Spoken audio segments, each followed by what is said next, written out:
Fox Sports. We are Baltimore. We are San Diego. Oh, my, a beautiful day in Milwaukee. Miller Park, the roof is open. We're in the city that cheered Hall of Famer Robin Yount. Finale of the four-game series, the Padres and Brewers.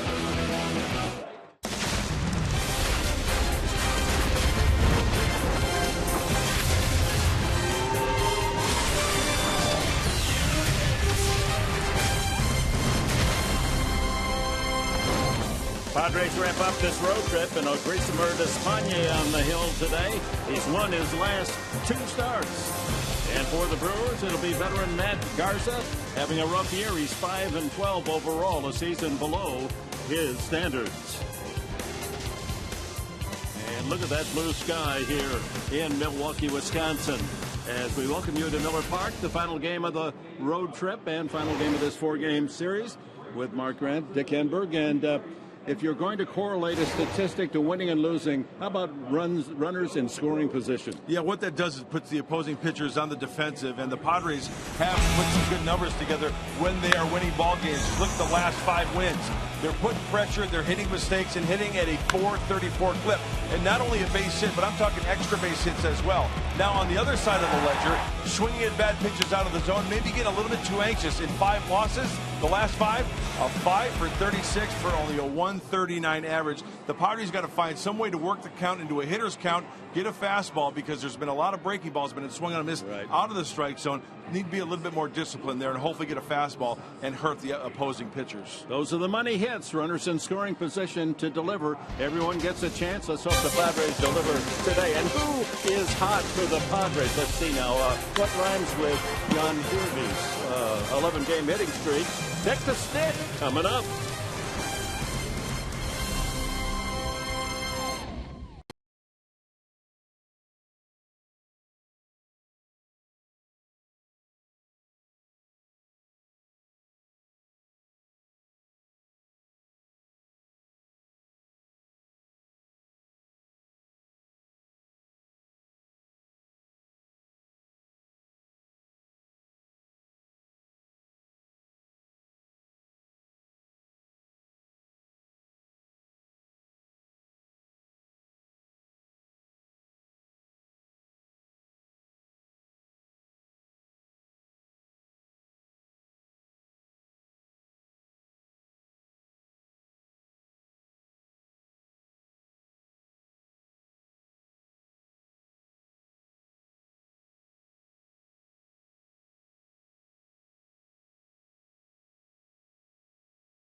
Kemp. He's number 9 in the National League in multi-hit games. Those all count, don't they, to get more than one hit? Absolutely. Matt Kemp for me. Okay, I'm going with the first baseman today, Brett Wallace. He saw one pitch last night.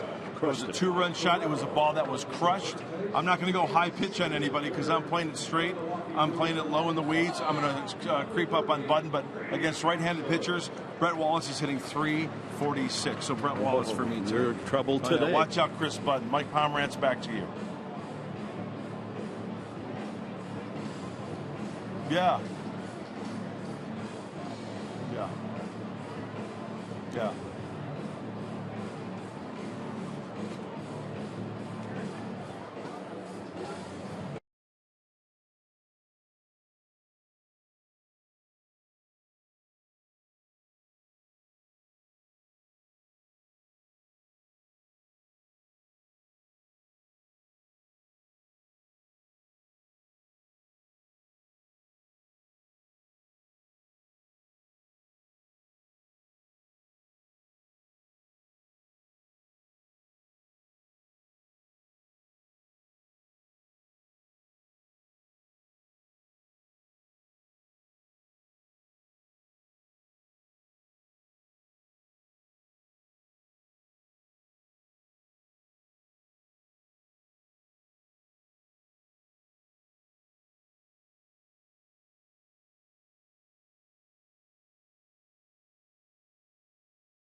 Dealer.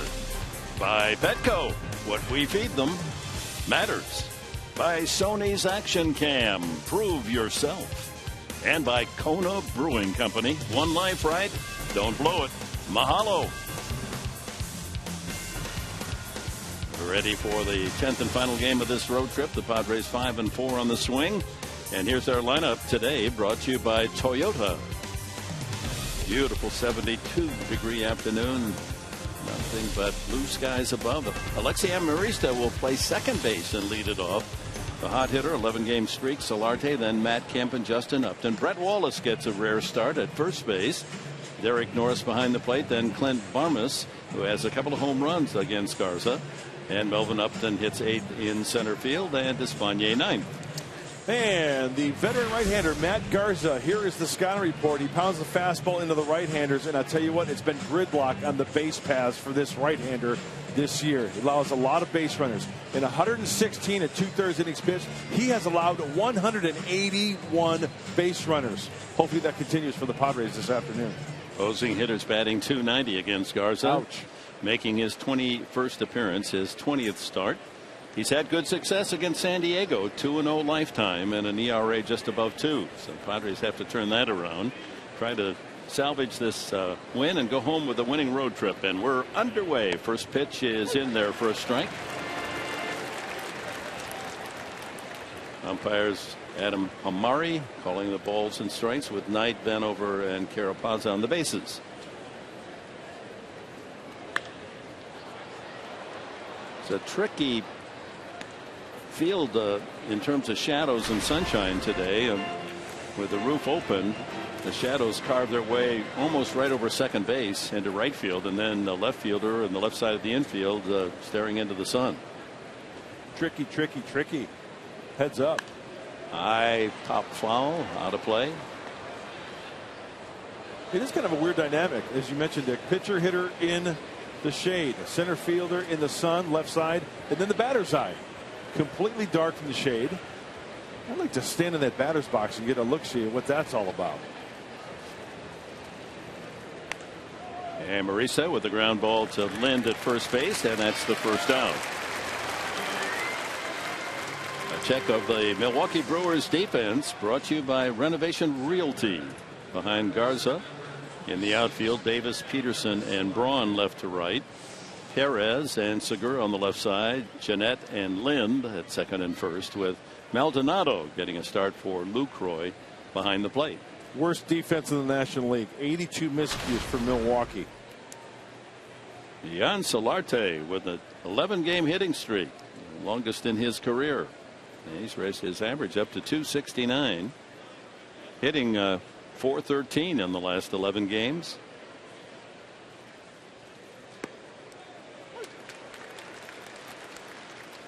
Couple of doubles, three doubles, 2 triples, and 2 home runs in the last 11 games for Solarte. By far the most productive hitter on this trip. Fooled on that changeup. Curveball change at 70 plus. Oh yeah, he'll throw at different speeds. That was a 12-6er there. You know, you made a good point last night, Dick, talking about pitches out of the strike zone and these Padre hitters swinging and missing, chasing balls out of the zone. We get that a little later in this telecast. Talk about chase rate percentages. That one bounces up and check swing by Solarte. Yes, the best way to describe a chase percentage for a pitcher is that it's essentially balls that are thrown out of the strike zone and hitters chase. So what percentage do hitters swing at balls out of the zone, out of the pitcher's hand? So for instance, if a guy has a 20% chase rate, that means 20% of the time if he throws a breaking ball or a fastball out of the zone, they're chasing that pitch. Strike 3 called. No chase there, but taken by Solarte on the inside corner. 2 away. Matt Garza, he has trouble getting left-handed hitters out. 396. With the major league average only 260. And 15.9% miss percentage against Garza, and that's below average as well. Yeah, so that means that 16% of the time when he throws a breaking ball out of the zone, they are swinging and missing, and that's below the league average. Matt Kemp takes ball 1.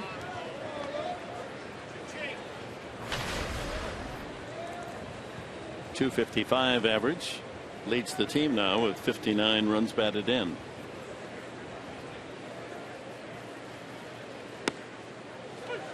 One and one. Pretty good velocity, 93.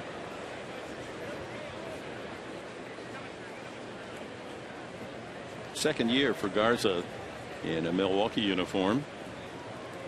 He was 8-8 last year.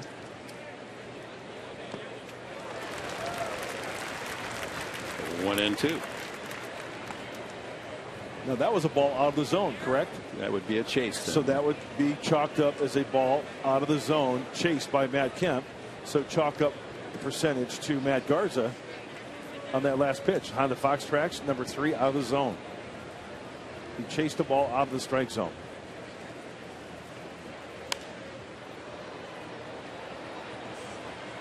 It stays at 1 and 2.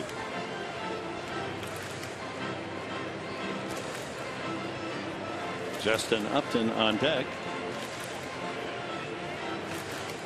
Garza pitched at Fresno State raised in the San Joaquin Valley and was the #1 draft pick 10 years ago by the Minnesota Twins.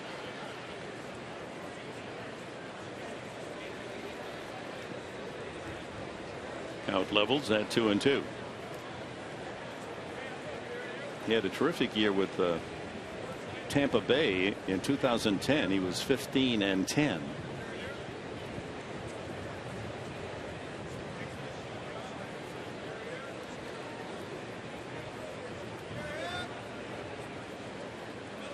Taking his time, the 31-year-old.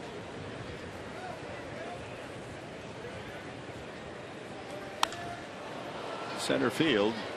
Peterson starts back, now has to race in and is able to make the catch. Misjudged that, and of course there's the first evidence that it's a tough field to play with the sunshine and the shadows. Garza retires the side in order. Scooter Gennett will lead it off against Despaigne.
Right-hander for the Padres. All right. Swing and a miss. Strike three.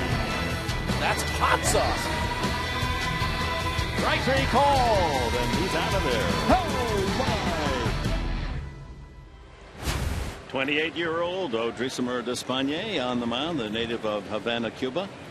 A couple of wins in a row, both against Miami, one at home and another on the road, 5-3 last Saturday. And his first pitch is in there at 87. Scooter Gennett checks in at 248. Hit his 5th home run earlier in the series.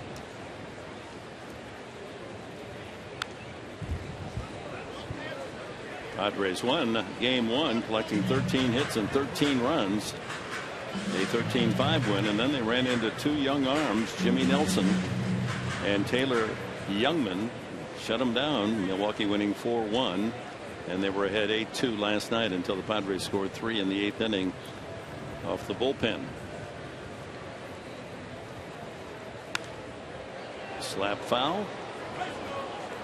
Hey, 3 fastballs right from the get-go from Odrisamer Despaigne. There you see the youngsters we're talking about.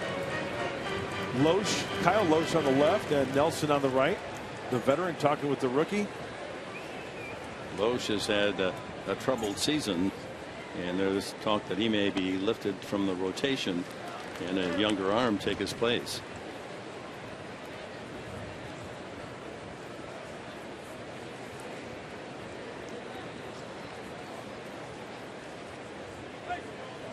Loesch is 5-13 on the year.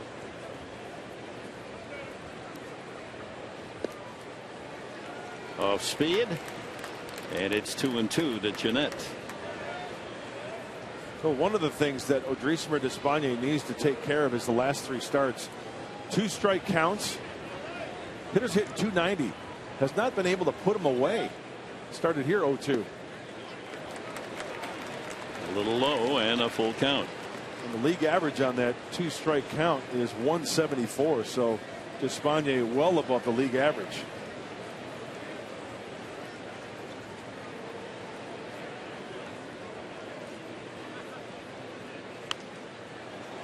Jeanette spoils another. So the 8th pitch of this at bat coming up. Just what a leadoff hitter wants to do. Shane Peterson moved up to the number 2 spot in the batting order by Craig Counsell.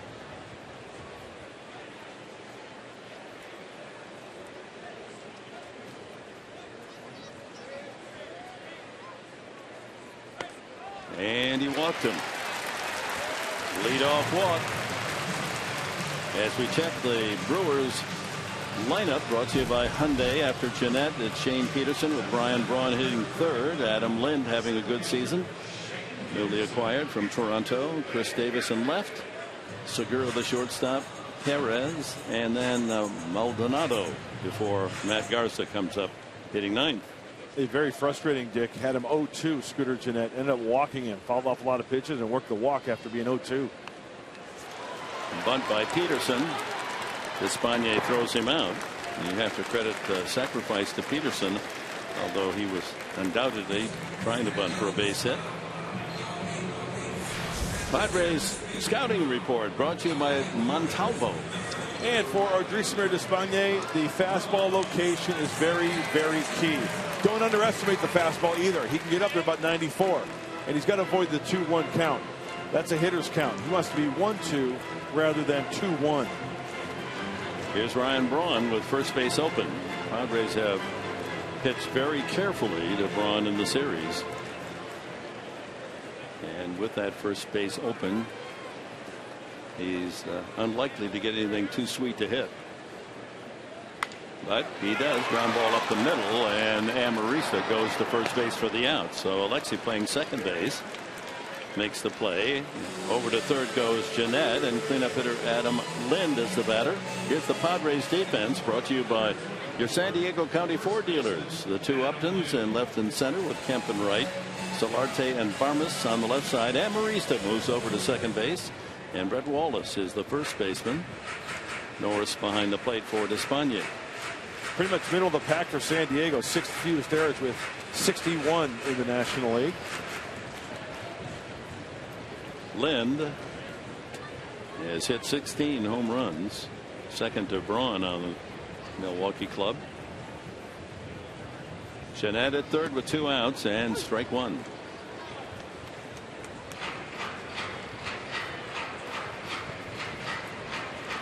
Last 6 starts, Despaigne has kept the opposition off the scoreboard in the first inning. That's how you find a groove early. And that's how you have early success. Hopefully the Padres can put up a couple crooked numbers early. Slow curveball. 1-1. Lind walks a lot, more than any Brewer. 42 free tickets. Compare that with the Padres leader Justin Upton with 40.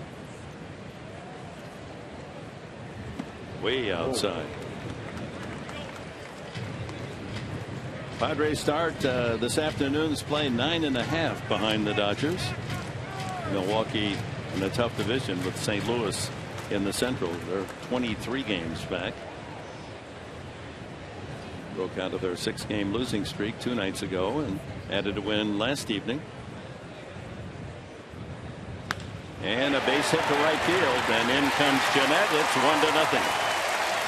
Not hit hard, but well placed, and Lind has his 62nd RBI. Well, that leadoff walk, that'll just terrorize the manager. And what was one of the keys of the scouting report I gave for Odrisamer Despaigne? Avoid the 2-1 count, right? Well, this was a 2-1 pitch. Lind gets a fat pitch, kind of out in front of it a little bit. Off the end of the bat, too much of the plate for the RBI. Walk, sacrifice, ground out, blue pit, 1-0 Milwaukee. Chris Davis, left fielder, hitting .236.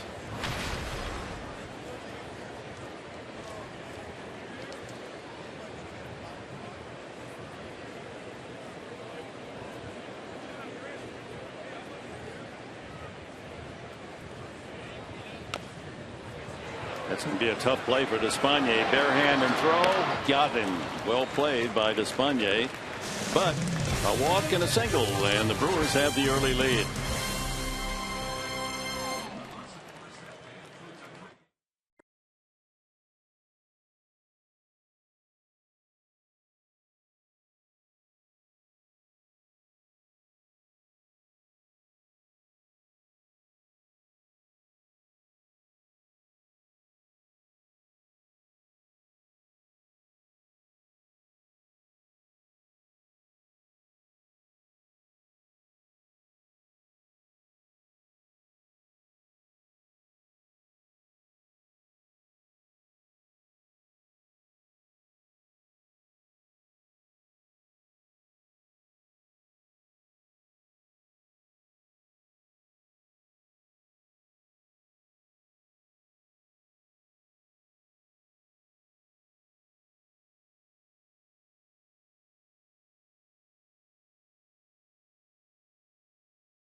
After in the top of the second, the Padres making a roster move. But congratulations to Will Venable, who is now on paternity leave. He joins his wife as they welcome their very first baby girl. We will get more news as soon as the little bundle of joy enters the world. And in the process, they bring up Alex Dickerson from AAA, the Poway native, making his major league debut today. So congratulations to him. I asked him when he found out. He said 1 o'clock in the morning. So it's been a early morning, long day for him. He got into the clubhouse just about 12:45, introduced himself to everyone, said hello, and is now in the dugout. So it's been a little bit of a whirlwind for him. He did get time at 1 o'clock in the morning to tell his family. So it's always a nice phone call when the parents wake up to an early morning phone call. So Alex Dickerson in uniform, and if he sees action today, it'll be his major league debut. He was quite a hitter at Indiana University, went from Poway High School to IU here in the Big Ten, and was the Triple Crown winner while at Indiana one season. All-America player. Power hitting left-handed bat. 1 ball, 2 strikes to Justin Upton. Padre leader with 18 homers. Justin a couple of hits last night.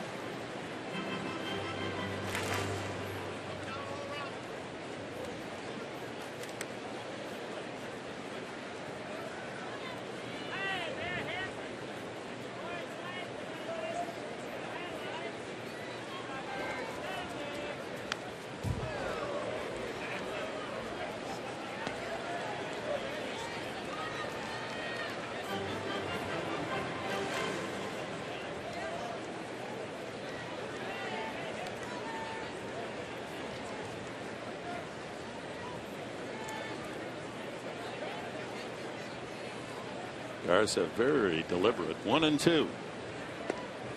And that levels the count.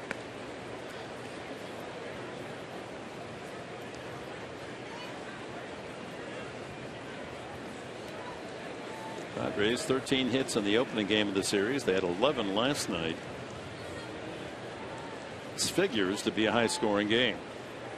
3-2. Garza's ERA is over 5 and Despaign's 4.75.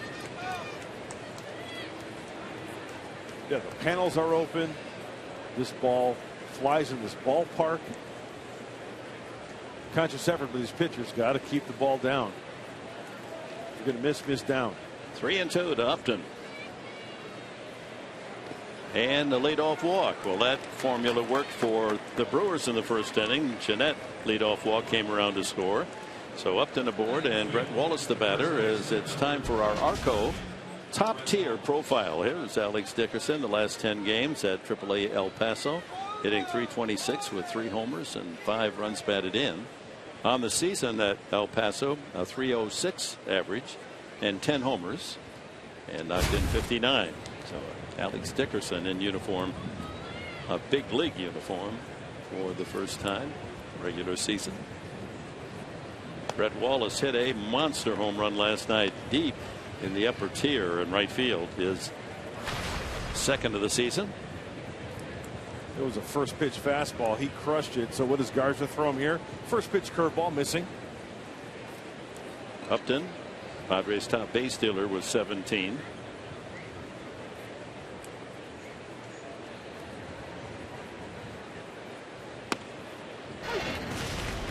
And here is Wallace drilling one to deep right field, way back, almost to the top row of the second deck. He got every bit of that big frame of his into that swing.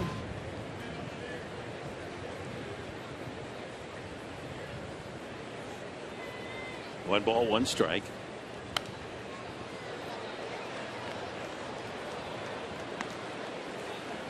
It's been an interesting trip in terms of the weather. We had that tremendous storm in New York. By the way, when the Padres won that game 8-7 on Upton's 3-run homer, Mets haven't lost since. They've won their last 6 games. And then down to Miami with a typical tropical heat and humidity, and then up here with just absolutely glorious weather all 4 days. Another foul. Well, you can see what Garza's MO is here to Wallace. He saw him get extended last night on the home run. He's pounding him with fastballs in, trying to tie up the big left-handed hitter.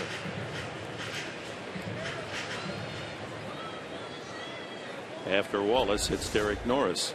You can see, oh, that's a great view. You see Wallace trying to get those hands through and fight it off, trying to get that barrel out front. Tough to do.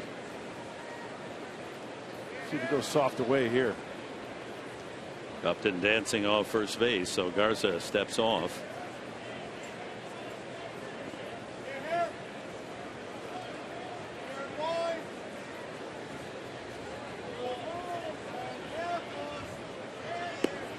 Got him with a breaking ball. Second strikeout for Garza. Hard in, soft away. Boy, you hear that scouting report. I've been hearing that scouting report since the late 70s.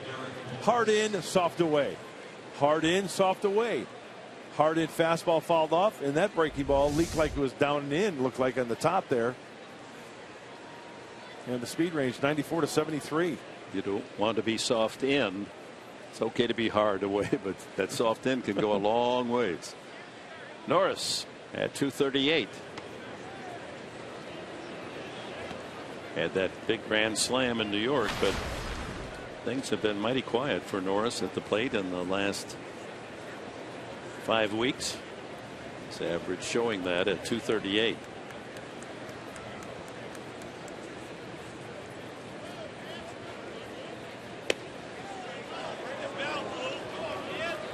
Just inside, 2-0. Doesn't matter if it's a lefty or a righty. Garza likes to throw that fastball in. He's doing the same thing to Norris. Shadows have grown toward the shortstop, but third baseman, shortstop, center fielder, left fielder still in bright sunshine. The rest of the action in the shadows created by the roof. Ground ball up the middle, and unable to get it. Segura, and running all the way is Upton, and with his speed makes it to third base. First and third as Norris squeaks one up the middle, and the Padres a chance to tie it here with 1 out in the second. Well, Segura at shortstop is still on one knee. He's kind of scoping out the area at shortstop as we take a look at Norris fighting it off. Does his feet slip? What happens here? That ball actually goes under his glove, it looks like. Runner's going. As soon as he gets by, he doesn't even skip a beat. Justin Upton goes to third base. Clint Barmas hitting .264. He's had success against Garza in the past. He's the only Padre with a home run, and he's hit 2 off Garza. Squeeze, and out is Barmes. So that was a safety squeeze, so Upton able to get back to third base.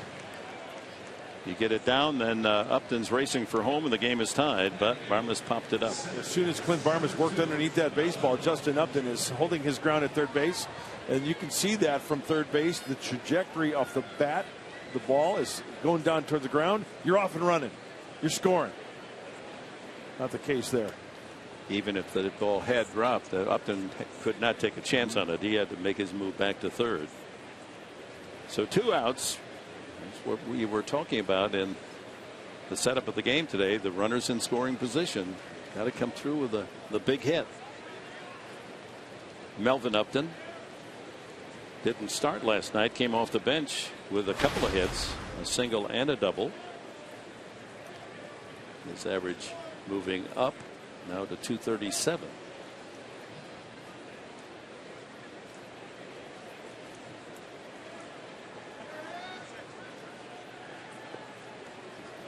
Maldonado able to block that. 2-0 with the pitcher next. That's that big looping curveball you really have to stay back on.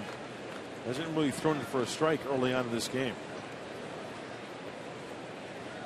He may not get a pitch to hit with Despaigne, a weak hitter, on deck. I wouldn't give him anything.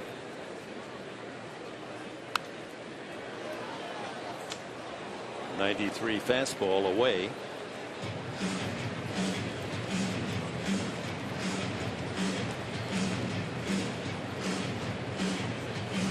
Padres return home tonight. It's been a real test this road trip. 3 stops, 10 games. A win today, 6-4. Would be deemed a successful trip. Looked to be even better. They were 4-1 to start, but they've lost 3 of the last 4. Big difference between 5-5 and 6-4. Just psychologically, it seems so much better. 2-1. And now 3 balls and a strike to Upton.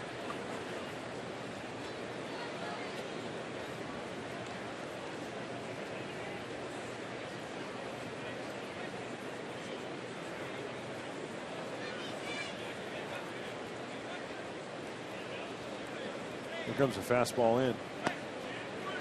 Oh, full count.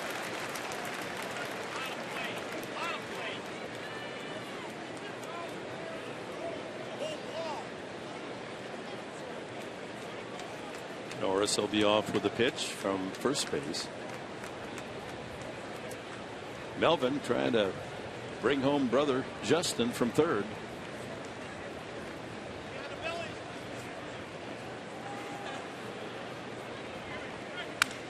And a roller to third. Easy play for Perez, and the inning comes to an end. So the first test, runners in scoring position, the Padres 0 for 2.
All right, thank you, Michael. Yeah, Zach Greinke, he might not give 5 runs in 5 games. Yeah. Boy, that 1.41 ERA is really going to balloon, probably up to like a 1.8. Gene Segura, the shortstop, leads it off. Then Hernan Perez and Martin Maldonado for Milwaukee in the second. They lead 1-0.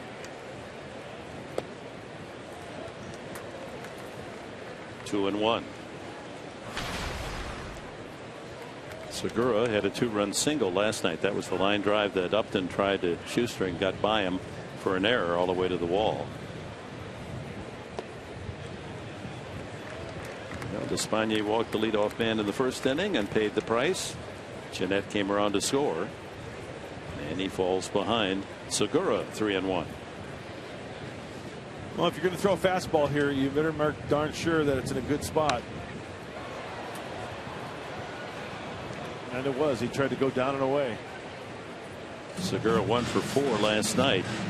He's 6 for the last 53.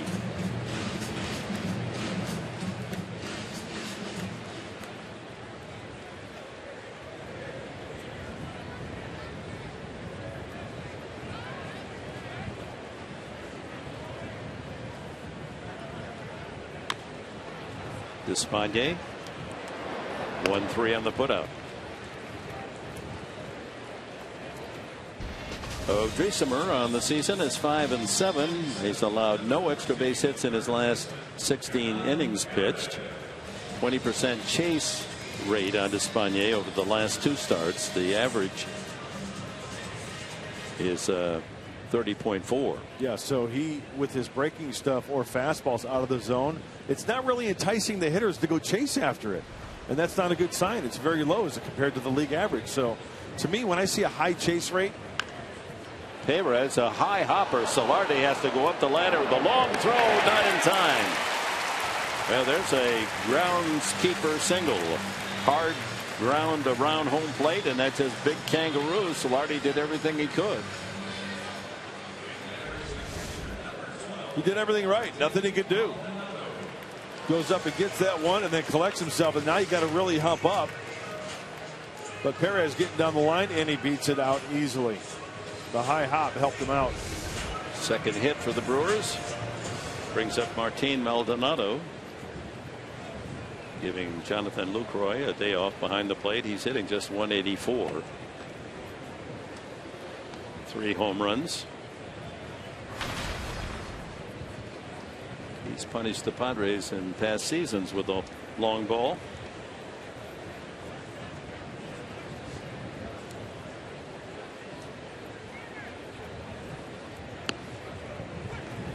So when I see a high chase rate, that means that the guy's got a nasty slider. It's one of those that's it's a power, like a Tyson Ross. Right. I'm sure his chase rate is off the charts. If you don't have a high chase rate, that means that, you know what, it's really not that sharp breaking ball or that good breaking ball that's enticing the hitters to swing at it that ends up out of the zone. A ball, 2 strikes to Maldonado. Pitcher Garza next. Not much of a threat as a hitter, Garza. Infield looking for a double play chance.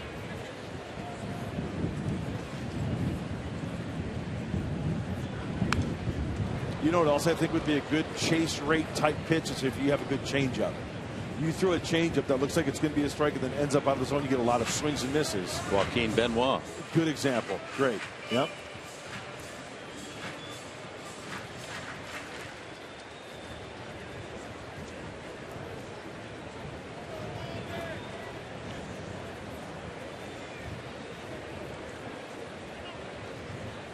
By the way, that Zach Greinke outing, he started the game with a 1.41 ERA. Correct. 4 innings, the 6 earned runs. It ballooned up to 1.74. Well, he's just been sensational. That's so extraordinary for him. And about every game he pitches, you're lucky to get 2 runs, much less 5 in the first inning. Dodgers leading 7-6, top of the 5th inning at Philadelphia. Both teams will head west after the game. Philadelphia coming to Petco for the first of 3 tomorrow night. Runner goes, ground ball through the hole into left field. Charging it is Upton, and so holding at second base is Perez. 2-1, and the pitcher Garza comes up. Padre infield will set for the sacrifice. Putting the runner in motion, and a darn good pitch from Maldonado. Looked like a breaky ball, just up a little bit. When it's up, it's going to hang. It's not going to break as much.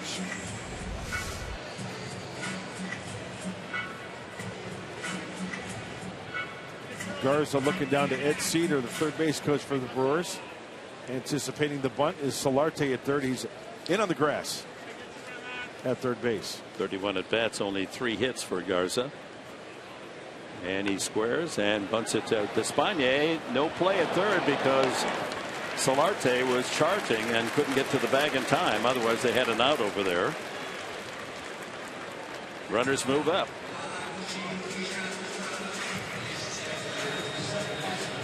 Perez to third, Maldonado to second, and leadoff hitter Jeanette.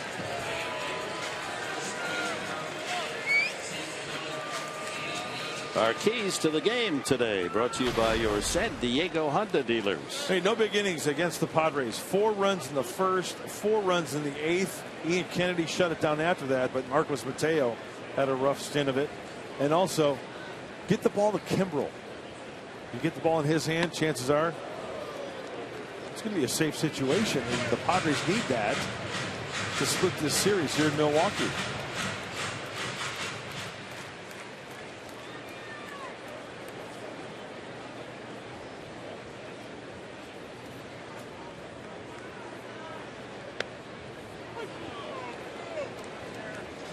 A ball and a strike to Jeanette.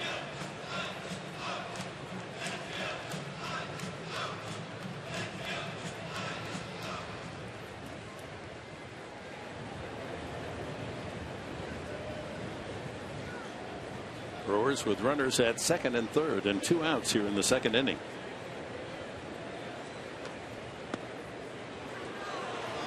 Another good fastball at 93. Yeah, Jeanette put together a pretty darn good at bat to lead off the game for the Brewers. He was in the hole 0-2. He drew a walk, ended up scoring a run. So Drismer Despaigne has got some work to do here.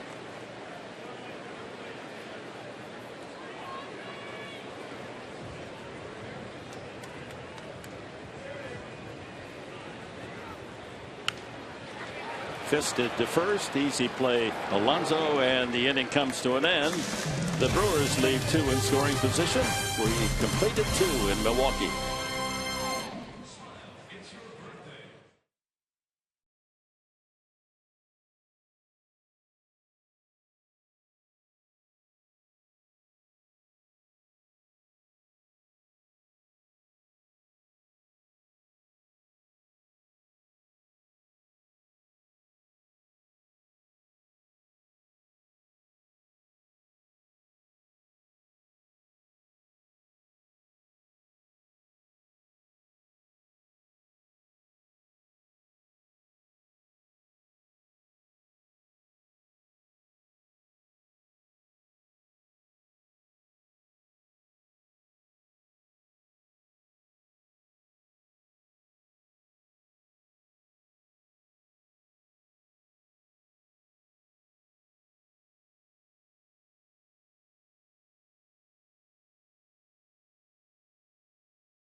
in it. Thank you for the congratulations. The second panel, oh doctor, rest in peace, Jerry Coleman.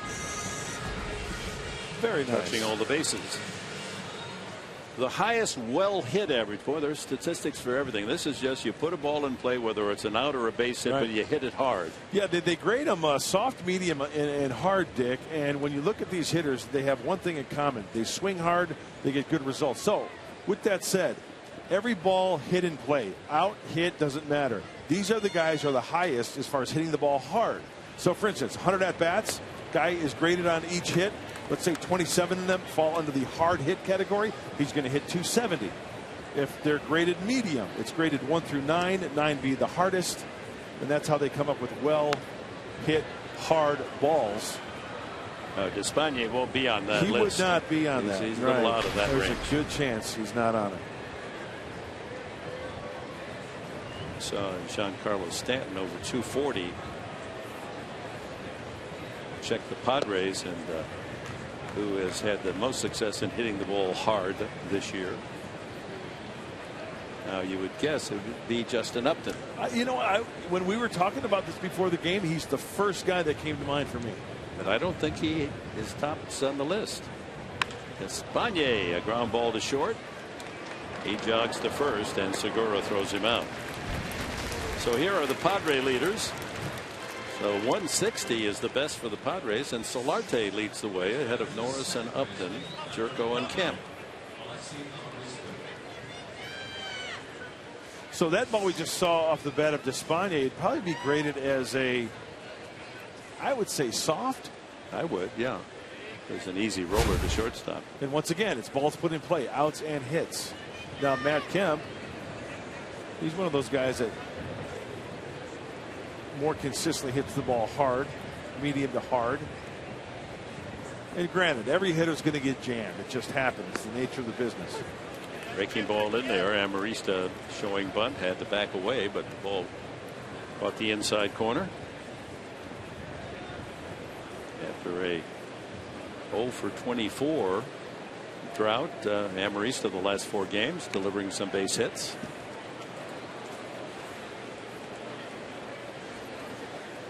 He was 1 for 3 last night. 2 for 4 in the second game of this series, and in the opener had a 2-run triple and a double and a sacrifice fly in that 13-5 win. Day 1, loops this one to left field, foul. Well, I was disheartened by the news that made all the social pages. What's that? Miss Piggy and Kermit the Frog, they're breaking up. Come on. Yeah. After how many years? Longtime partners announced their split. After careful thought and thoughtful consideration and considerable squabbling, we've made the difficult decision. As that ball flies to left, and Davis, fighting the sun, makes the catch. 2 away here in the 3rd. They're going to terminate their romantic relationship. Now Kermit is dating another pig. And he said it can be tough to work with your ex, especially if your ex is a pig, you know? Wow. So it's really alarming news. I hope it all works out.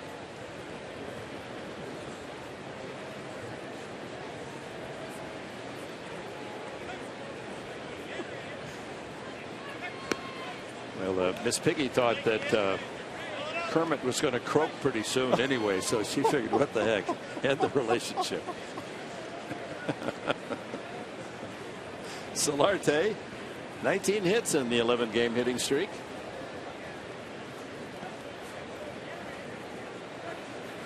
And as you just saw in the graphic, he of the Padres hitting the ball hardest of all. That's not just the streak, that's for the year. Took a 3rd strike his first time up.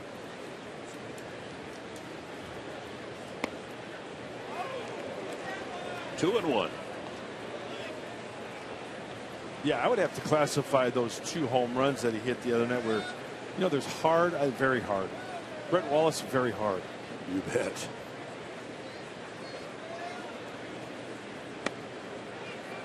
Three balls and a strike. Solarte trying to get on there with 2 outs. 3rd inning. Garza and the Brewers leading 1-0. Padre hitters have seen a lot of fastballs inside, lefties and righties alike.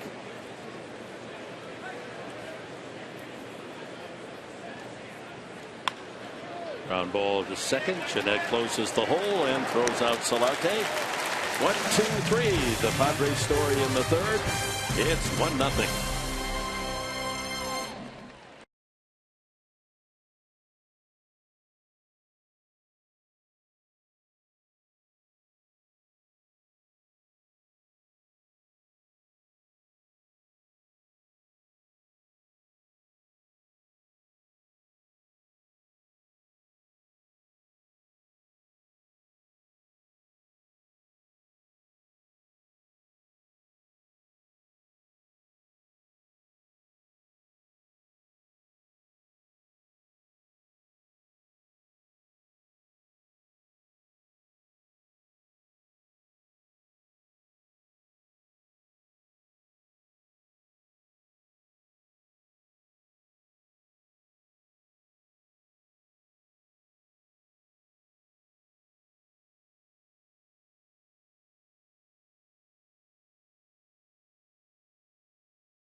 In Padres history, brought to you by Geico. Tony Gwynn against Expo rookie right-hander Dan Smith in Montreal. 1st inning, 3,000 hits for Mr. Padre.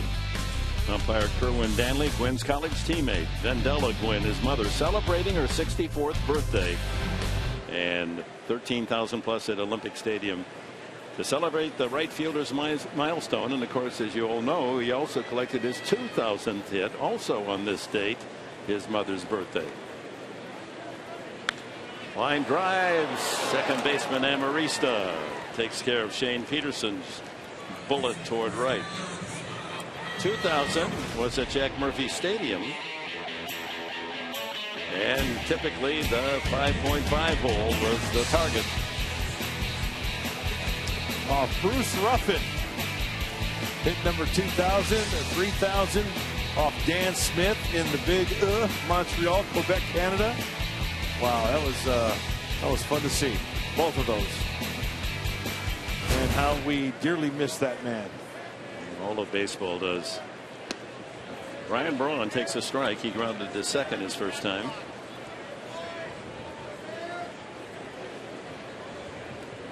I imagine Tony today is up there just having a nice laugh, that infectious giggle of his. Yep. He brightened every day that you were around him.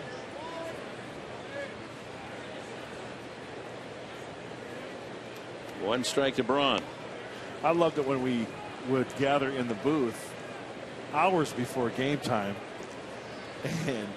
and we would just tell stories about pitchers, about hitters, about road trips, about the minor leagues. And you get him going on some stories. And he was very, very passionate about certain things. And it was also kind of nice once in a while to get in a little disagreement with the guy once in a while. It was fun. Yeah, he would argue hard. Yes, he would. His side. Well, at Cooperstown last weekend, ran into Rod Carew, the great left-handed hitter with Twins and Angels. He's another that misses Tony because they would always sit at the same table when together at the Hall of Fame.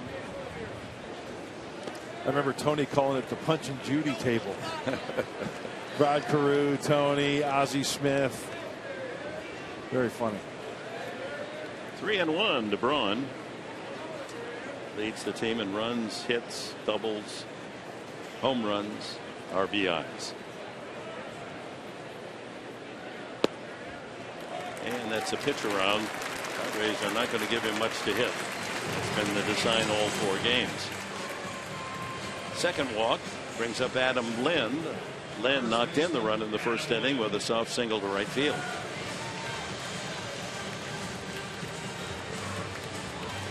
First pitch strike category. 10 of 12 for Odrisamer Despaigne. So that's to say that fast. Try that again. Yeah. Real fast. First pitch strike category. Say you're all over it.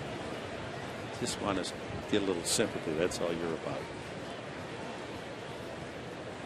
Lynn takes ball 1.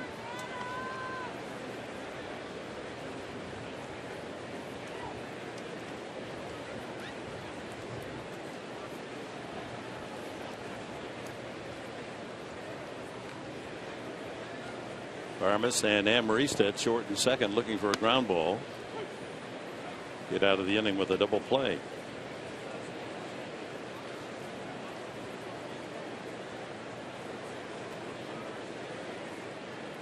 Tony was typical of so many great athletes that loved the game they played, but they're such big sports fans. I mean, he cared about football, he cared about basketball. Of course, he was outstanding collegiate at San Diego State.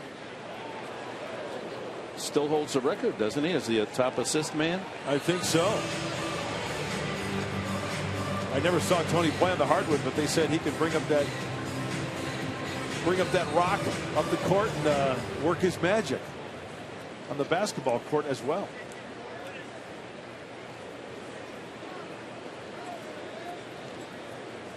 One and two to the big first baseman.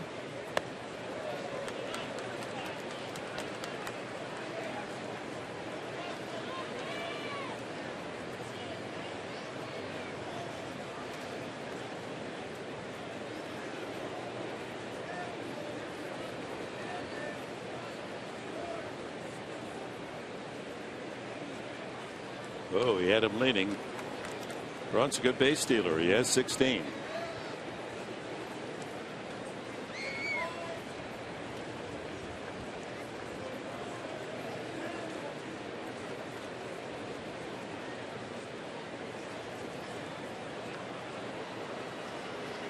Well, let's see what kind of leg kick Despaigne uses here. If he's going to be quick with his front side, got to make sure you work that ball down and away. Don't leak it up in the zone. Something that Lynn can put a hurting on if in fact Braun is going to go.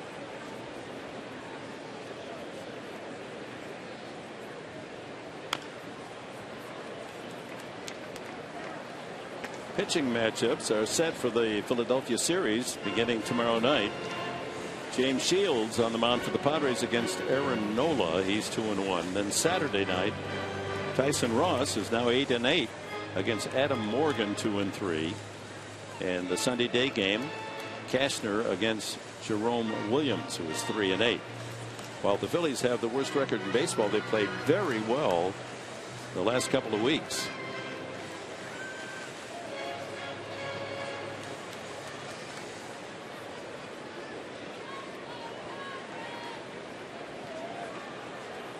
Two balls, two strikes to Lind.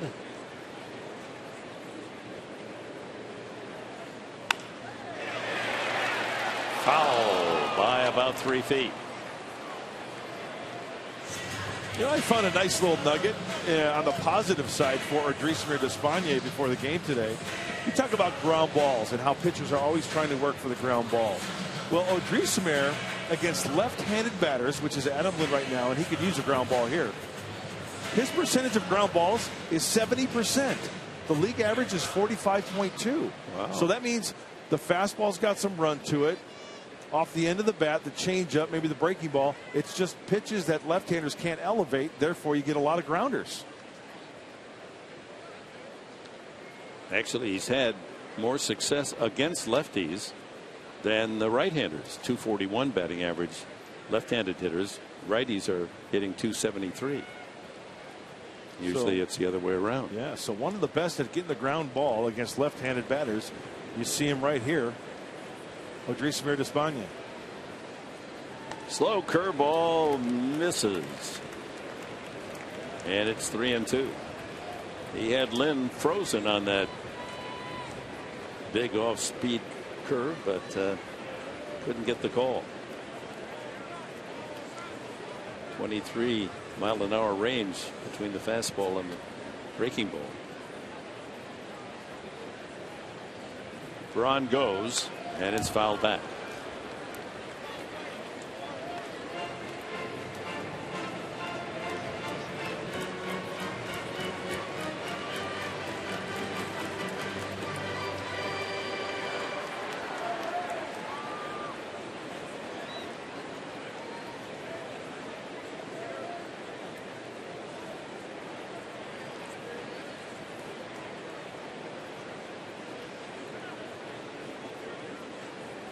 Nothing. Milwaukee leading here in the third. Ryan Braun at first base with a 1-out walk, and the count on Adam Lind is full. Braun's already tipped his hand. He's going on the pitch. And a little looper again into right field.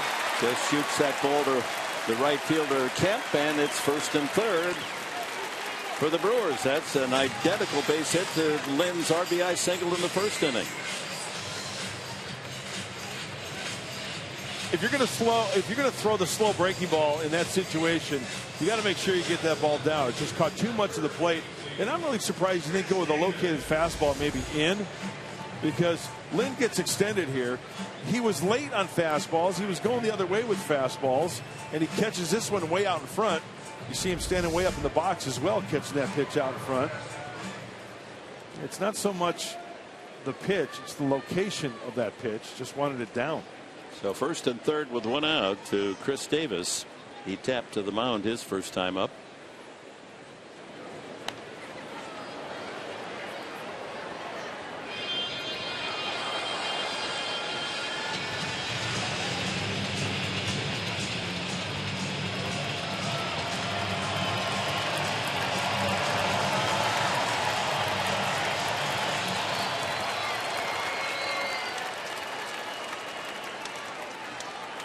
Scoreboard urging fans to make noise.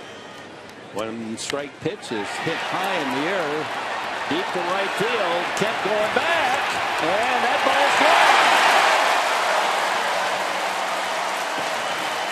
Yes, indeed, the ball carries well here at Miller Park. A 3-run shot to the opposite field. Chris Davis, and the Brewers bumped their lead to 4-0. Davis's 8th home run of the year.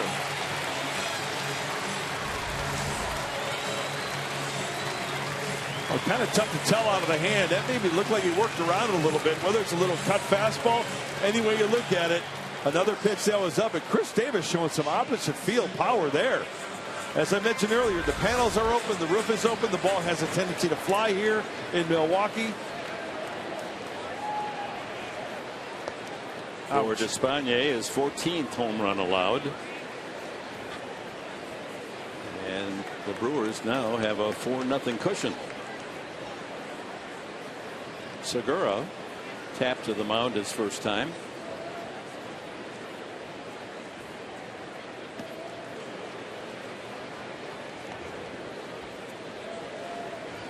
As a staff, the starters for the Padres, the biggest negative has been a lot of home run balls this year, with the exception of Tyson Ross. Shields, Cashner, now Despaigne. Drive to center, up to get it is Melvin Upton. 2 away. So a couple of line drive outs, a walk, a single, and a 3-run homer here in the third.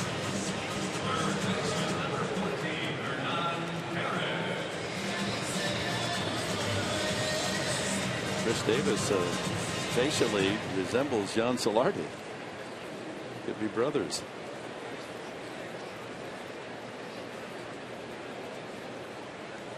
Hernan Perez.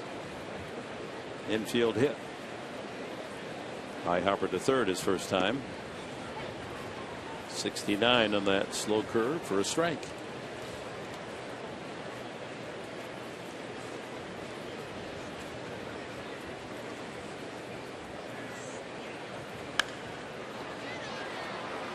Popped up into shallow right field, and Kemp wants it. Damage done. Another walk comes around to score. 3 runs, 2 hits. It's 4-0.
Starts the Padre 4th inning. Padres, as it has been the last 2 nights, falling behind by a significant score. They were down 4-0 after the first inning last night. Ian Kennedy then settled down. Worked 6 terrific innings after the first. Kemp goes to right field, but this doesn't have the distance of Davis's ball. It's 1 away.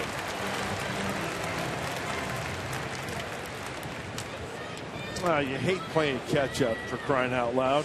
Down 4-0. Padres had to do it last night after scoring in their half of the first inning. The Brewers dropped a 4 spot playing catch up. Justin Upton walked his first time, and Norris singled him to third with 1 out, but the Padres couldn't get the run home as Barmes popped up a bunt and Upton grounded out. Melvin Upton.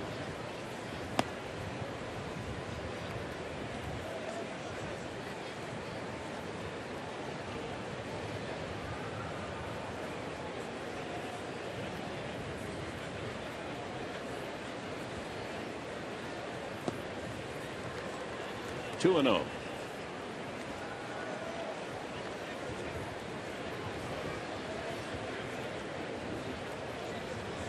Eric Norris has the only hit off Garza the first 3 innings. The other base runner, Justin Upton, with a walk.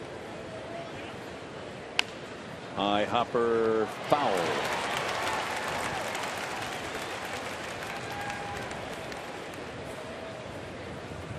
That grounder on home plate is really hard.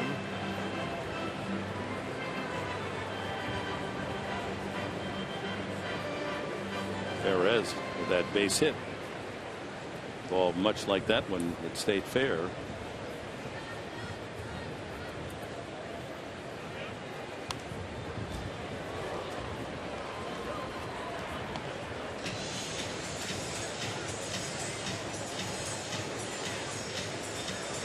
Again, if you're just joining us, Will Venable has left for home. His wife Catherine expecting their first child any time now. He's on paternity leave. They're expecting a daughter. And Alex Dickerson has been called up from El Paso, left-handed batter.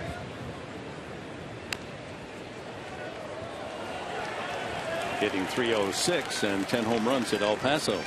Dickerson.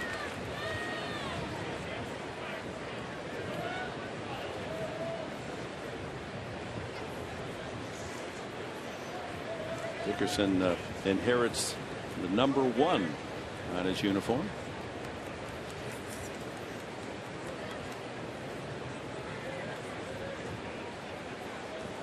I've always thought the number 1 would be one tough number to wear. Yeah. I think that's a number you have to live up to. And I think it puts some pressure on some people. You almost have to be the shortstop, don't you?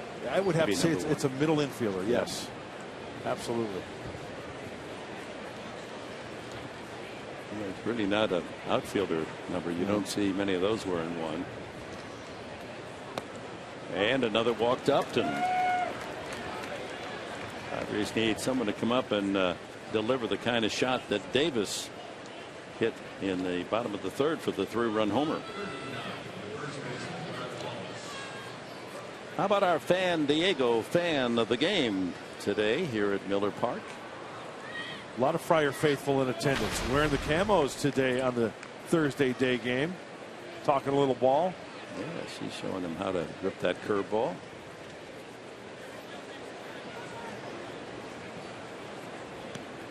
Brett Wallace, a big swing. He hit his first major league pinch homer last night. Got a good pitch to rip at there for strike 1. Once again, middle in from Garza.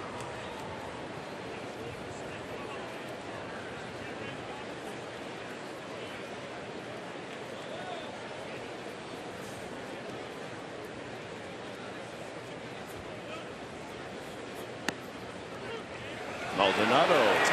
Got him. Snap throw from his knees from behind the hitter. And Upton picked off. Boy, vey.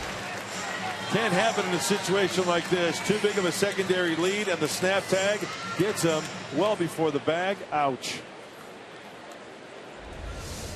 Quite a throw. Maldonado just down on one knee and fired that strike right on the bag. So 2 outs. You know, a lot of technique comes into that play for a catcher because you've got the left-handed hitter. You have to throw behind the hitter. Really have to turn those shoulders. That also masks the catcher from the base runner. It kind of comes out from behind him in that snap throw. Yadier Molina's specialty.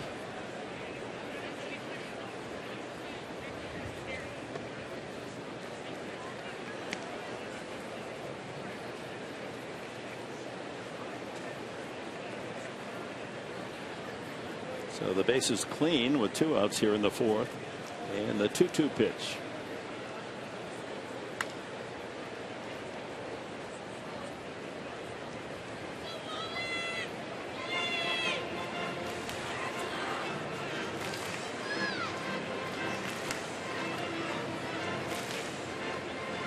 Well, we've seen Garza, Dick, throw a lot of hard stuff inside to righties and lefties alike. 2-2 count here. Let's see what he does as Maldonado puts down. Is that a 2-seamer? A sinker away. And a full count. Yeah, counting the trip to Cooperstown, then I picked up the club. This is my 15th day on the road. You have my address by any chance? I'm not quite Did you sure. leave a trail of popcorn to find your way home? I guess maybe GPS will get me there.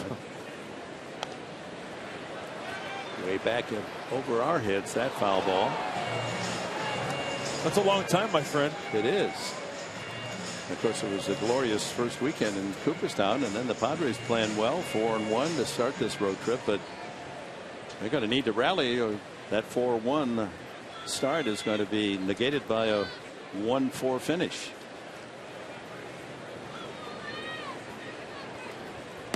Swing and a miss. And that is the second strikeout for Garza. 4-0 the score.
but also his personality in the dugout. Talked to Jose Valentin for a long time yesterday about what he's seen from him recently, and he thinks that it's because he's being in the lineup more, and the fact that he's affecting this team and improving this team, he feels like he's more a part of the team. He's not a bench player. He can be himself and be around these guys, and you've seen it, the way they've been dancing, the way they give him tons of grief. I was joking with him earlier that it seemed like Despagne was the guy who got all the criticism, all the jokes from the team, but now Yangervis Solarte has taken that role, and he's really had a lot of fun with it, Dick.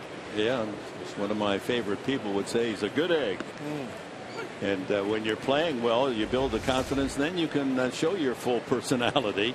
If you're sitting on a lot of offers and not starting, then it's tougher to get in the move, much less the mood. How many O's are in that, Professor? He's got a lot of S-M-O, smooth. Yeah.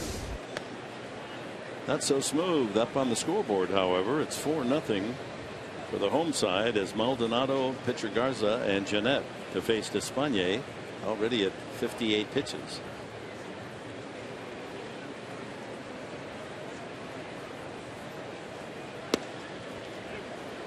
You know, part of being a coach and a manager at any level is letting a kid or a man, depending on what level they're playing, is letting their personality shine through, letting them go. You know, and then there are certain situations when you kind of pull it in a little bit. There's no doubt about that. And then when Chris mentioned about getting a rash of grief from his teammates, that's a great thing. Yeah, that's a if your teammates are getting on you, that means they like you and you can handle it. It's kind of a paradox, isn't it? When you're a young boy, they want you to play like a man, and when you're a man, they want you to play like a boy. Good point. Nothing wrong with that. Look at Andrew have Cashner. A little kid in you. Wouldn't that Campanella say? You all have a little kid on you. Right back through the middle. Maldonado, and that's been typical. He doesn't play much. He's usually hitting under 200. Gets a start against the Padres and hits like a 400 batter. He's 2 for 2 today. When we talk about hitting the corners, pitching up, pitching down, this gives you a bird's eye view on where the pitch is on contact. Outer third. Outer third, Maldonado gets a chance to get extended and sends it right back from where it came from. You know, you hear Mark Sweeney talk about letting the ball travel and using the big part of the field. I think that's a prime example of what he did there. And the runner continues on running. Brett Wallace hustles almost to home plate to get it as Maldonado makes it to second. One of two things. I'm surprised it didn't hit him, and secondly, I'm surprised it wasn't a foul ball, because if it hits him, it's a dead ball. The runner would have to go back. Derek Norris is talking with him. What is it? Oh, you know what? That's off the glove of Derek Norris. Garza gets the bat. He gets his body out of the way. When you're in that bunt position, it's a challenge to avoid being hit. I mean, it's not like when you're in an orthodox stance, you can fall forward, back, drop, whatever. But you're kind of locked in with that bunt position. You know, Dick, it was tough to really tell. At first look on that first replay, it didn't look like it hit Garza's bat. This might give us a. The glove of Norris is in the way there.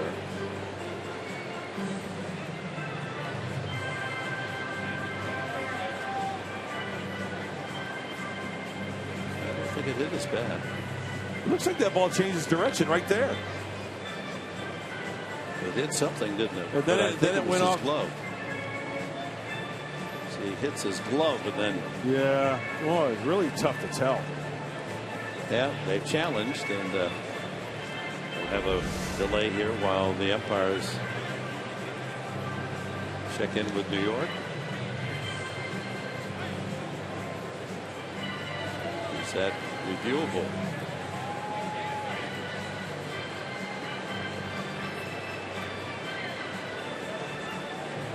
Asking for a little bit of help. Larry Vanover, the gentleman on the left, is the crew chief. He's at second base today. There are some exceptions, surprisingly.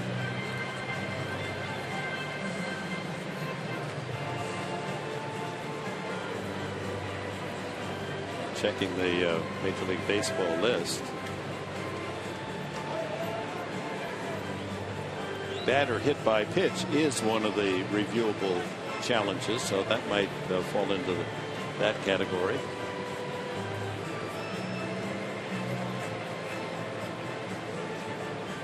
At the moment, it's been ruled a wild pitch, and Maldonado, who singled open the inning, is at second base. So close. So very close.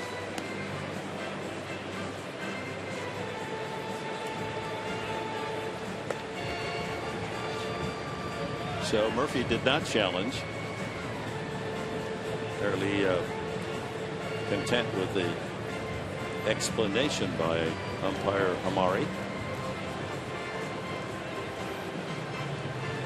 Maldonado at second with no one out, so Garza now with a bunt and move his man to third and perhaps pick up a run on and out. And didn't really have his heart in that try. He sacrificed successfully his first time up. Wallace in on the grass. Solarte has to hold his ground at third, and it's a good bunt. Espagne makes the play at first. Garza for the second time moves the runner up. And Maldonado with one out stands at third. Scooter Gennett, the batter.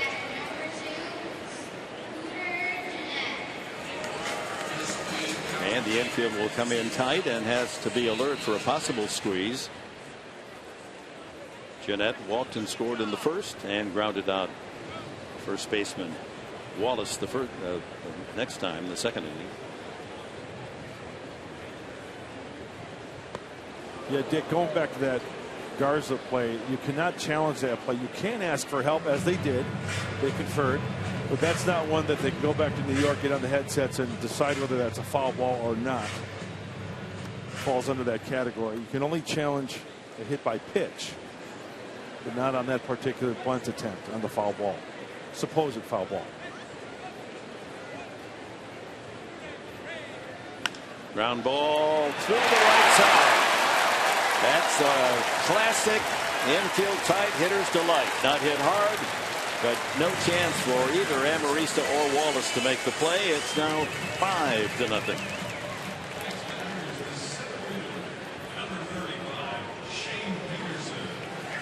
Oh, this looks like the old golf ball on the miniature golf course, to where, you know, you're trying to for the hole-in-one, and the ball is put in play off the tee box, and it goes through the windmill, and then it goes through the clown's mouth, and just, you know, goes on the green, just placed perfectly off the bat there for a Brewer run. Very frustrating when you get a ground ball like that. Seeing eye single. Yep. Still only one out, and Shane Peterson is sacrificed and lined out. So the Brewers have three successful sacrifice bunts here, and we're only in the fourth inning.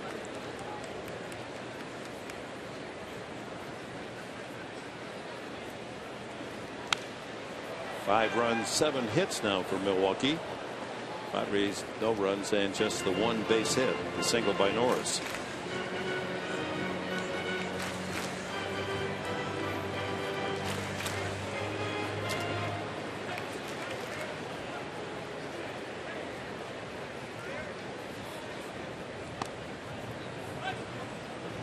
The Brewers, when we came in for the 4-game series, and looked like a terrific opportunity for the Padres to continue their winning ways. Milwaukee with the second worst record, second to Philadelphia in the majors.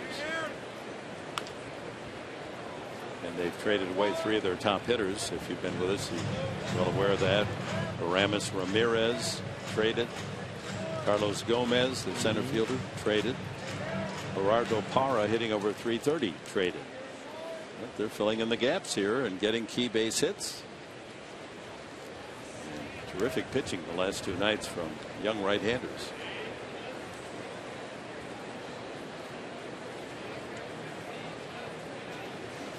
Milwaukee will visit Petco Park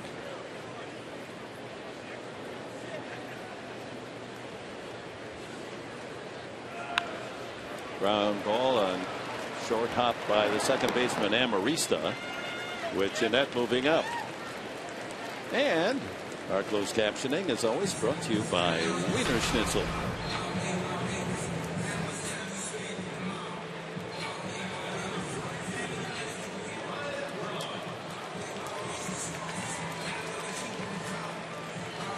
Milwaukee, it's a quirk in the schedule for the Padres.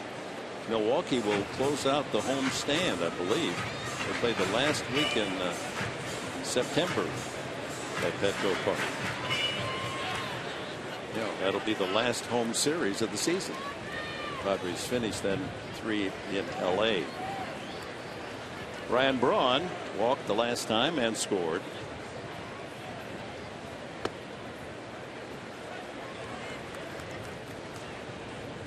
Despagne has walked 2 batters, and they both have come around to score a run.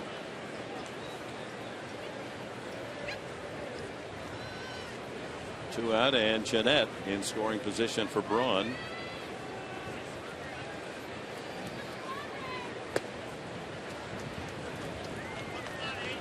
A lot of pitches this series into Braun. As we mentioned the first game, probably not going to get that much to hit. That was a changeup missing way inside.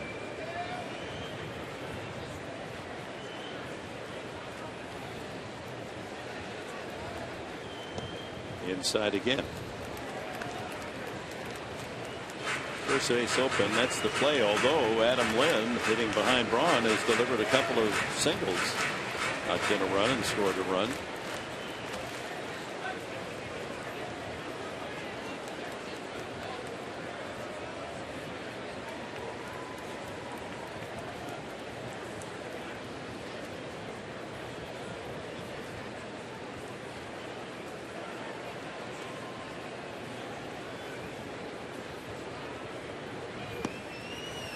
There's a strike. 3-1.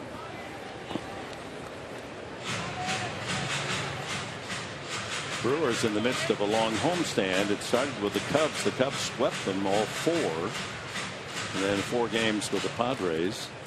And then St. Louis comes in tomorrow night for a 3-game weekend series against Craig Counsell's team.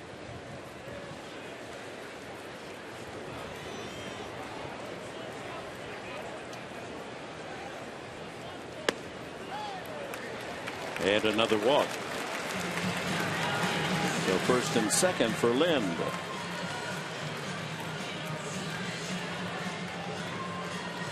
Lind matching singles into right field his first 2 times.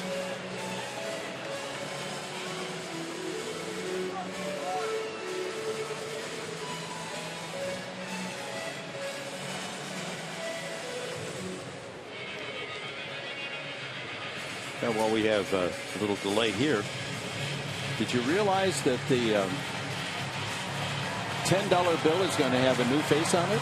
Really? It's Alexander Hamilton now, right? In the year 2020, it will be a female face, and they're still trying to decide what woman will be honored by having her likeness on the $10 bill. Marge Simpson? I don't think so. Lois Griffin? They've had some polls taken, and the leader, Amelia Earhart. Well, she's one of those in the discussion. Lind takes ball 1. Eleanor Roosevelt received the most votes. Really? Huh. Harriet Tubman was second, the abolitionist, and then with 11%. Sacagawea, a Native American guide, Amelia Earhart, and Susan Anthony. That's interesting, huh? Yeah.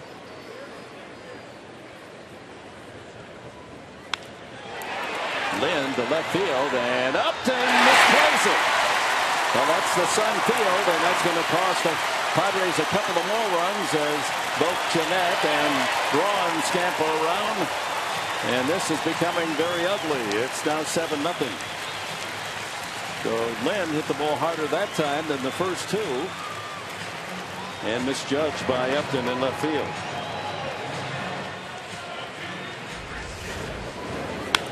See the first move to his left and then back. Looked like if he moved back initially, it would have been a catchable ball. He's got the sunglasses on. The sun doesn't seem to be a factor there. Just couldn't come up with it. Didn't get a good first jump on that ball. That hurts. Big day for Adam Lind. He's 3 for 3. He's knocked in 3 and scored 1. Here's Chris Davis, hit the 3-run homer the last time up.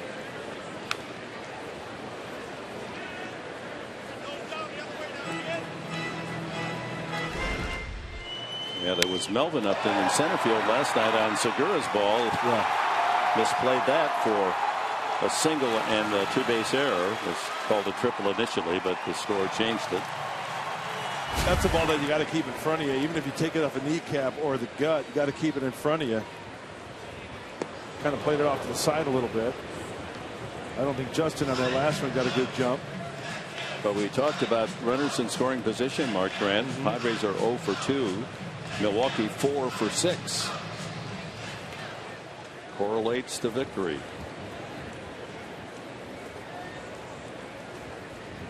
Seven runs, 8 hits now for the Brew Crew.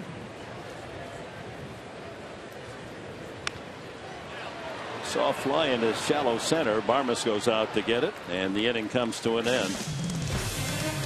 But the Brewers get 3 more, and they've rolled a 7 today.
Sports San Diego, we got a lot coming your way, folks. Hope you enjoy. Tomorrow at 6 p.m. on Fox Sports San Diego, Padres Live Special. We're going to tour with Dick Enberg, and as he receives the Ford C. Frick Award in Cooperstown, New York. A lot of time with his family, up on the podium, giving his speech.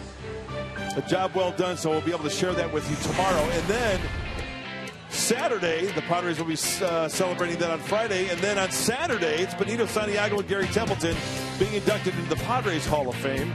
Going to be on the air at 4:30 p.m. on Fox Sports San Diego. Padres Live Special there. A couple of Padre greats being inducted in the Padre Hall of Fame. So it's all good. Dick Enberg, Benito, Tempe, believe it. Yeah, chance to salute 2 of the Padre heroes of yesteryear on Saturday night in ceremonies as they're inducted into the Padre Hall of Fame. Derek Norris has the only hit off Garza as we move to the top of the 5th inning, and the Padres down a 7 spot.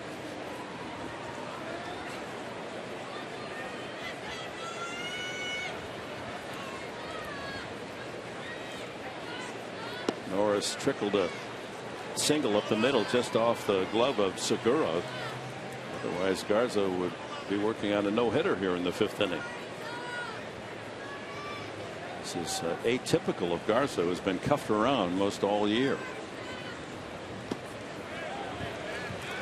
5 wins, 12 losses, ERA over 5, hitters batting .290. Not today. 70th pitch coming up. Norris, then Barmes and Upton.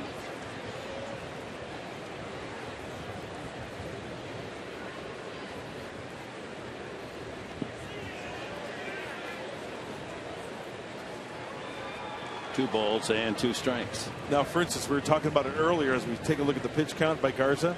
If in fact that would have been a swinging strike, that would have gone on the chase rate for Matt Garza. The breaking ball out of the zone. Derek Norris chases it, but he held back. So it's not a strike, but that's an example of what a chase rate percentage is all about. Slice to right. That'll make it into the seats.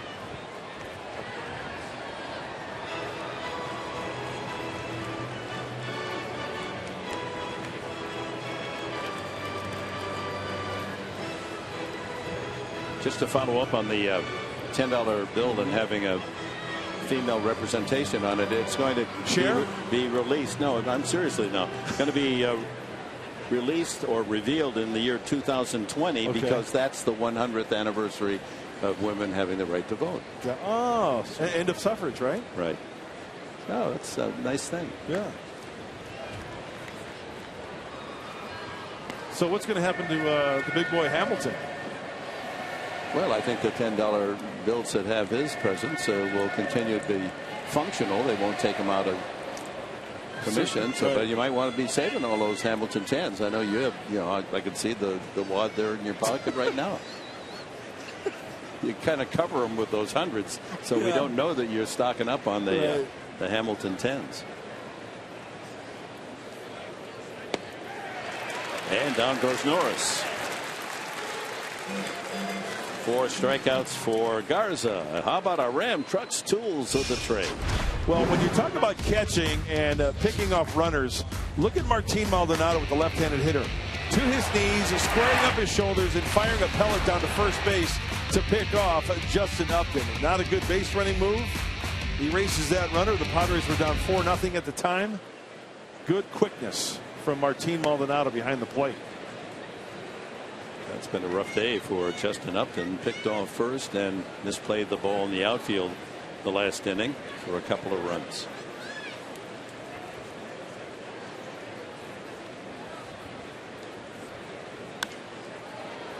Skies that one out of play.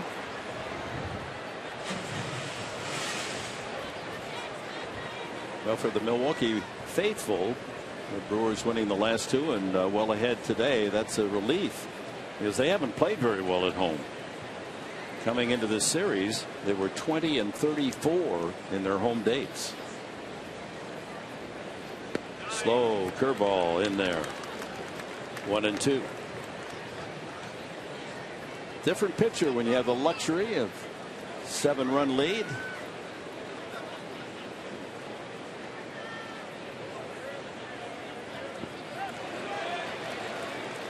There was a chase. Yep.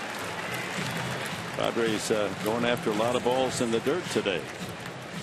3 straight strikeouts now for Garza. He got Wallace to end the 4th. Norris and Barmas here in the 5th inning. Melvin Upton grounded out third baseman first time.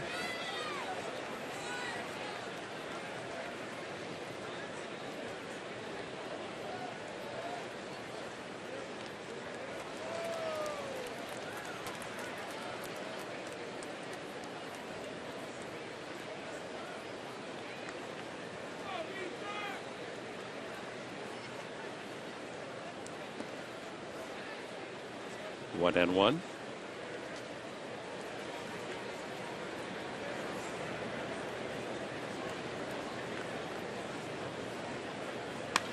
That ball hit deep to left field. He got all of that one, and that will go into the seats. Touch them all. Melvin Upton spoils the shutout bid by Garza. He circles the bases. Number 3 on the year for Melvin Upton Jr. It's 7-1.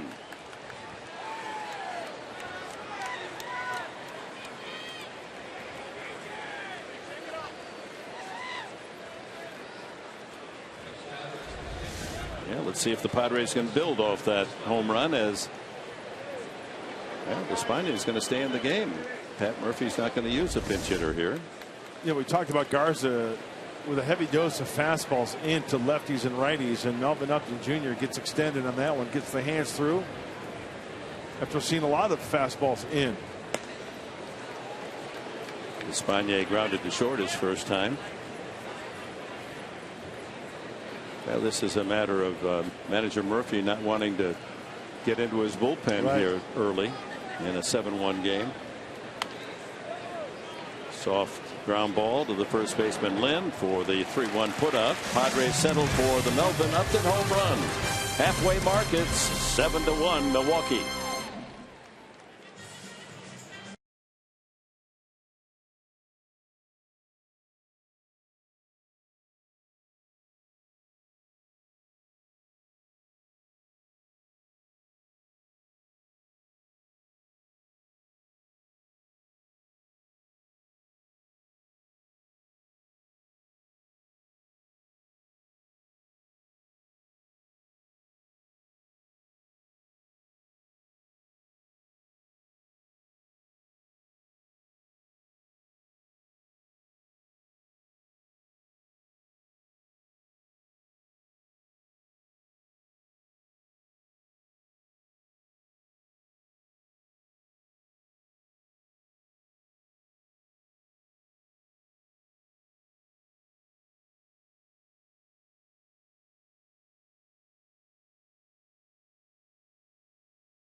The soft single to right scored. Jeanette would walk to open the inning.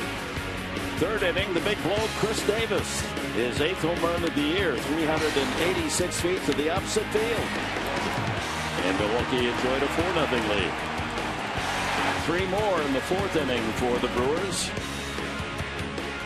Scooter Jeanette knocked in one of the runs with that base hit. And after a walk to Braun, Adam Lynn lined it to left. Justin Upton misjudged it, goes over his head for a 2-run double. Melvin Upton's home run in the top half of this inning, the only Padres score, only the second hit off Matt Garza. It's 7-1. Despaigne stays in. Segura, Perez, and Maldonado to hit. Segura has bounced to the mound and lined to center.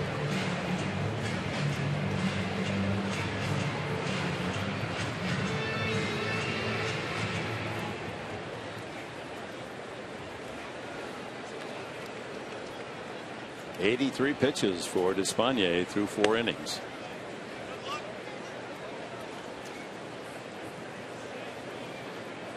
Dick, you mentioned that Odrisamer with the score hitting last half inning, right? Well, the next off day isn't until the 13th of August. Got to save that bullpen to get innings out of the starters. And in a situation like this, yeah, because of the pitch count, he's good for about 100 or 100 plus pitches. Hit at least 5, maybe 6 innings. And in this ballpark, it's been very well documented that the league can change in a heartbeat. And another comebacker. 1 out as Segura is 0 for 3. Hey fans, tweet your strongest fan photo. Use the hashtag #SDDataStrongFan, and you just might see yourself in an upcoming broadcast. Brought to you by our good friends at T-Mobile. We ought to do that so that we could see ourselves, because we don't get to, they don't show us at the opening, but they don't show us during the game. We can do that. We could do that, and then we'll go get a couple bratwurst and feed our face, we'll and then do that. But then they wouldn't pick us, Yeah. See, that's the problem. Nice play by Barmes. Keep it short. Gets up, throws, not in time. Perez with his second hit. Both of them in the same spot into that hole on the left side. Maldonado, the hitter. Well, some days the ball's hit right at the infielder. Sometimes you got to go in the hole, but Clint Barham is showing a little bit of range there, and what a great effort. Very, very tough play to get him. 9th hit for Milwaukee. They're getting action out of their bottom of the order. Perez with 2, and Maldonado, the batter, he's 2 for 2.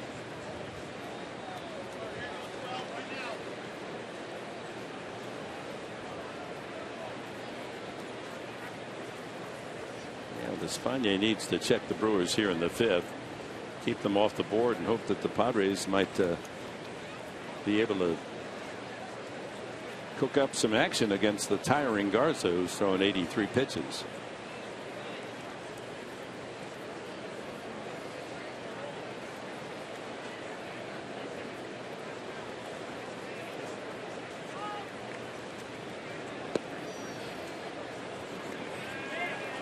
Two and 0 to the Brewers backup catcher.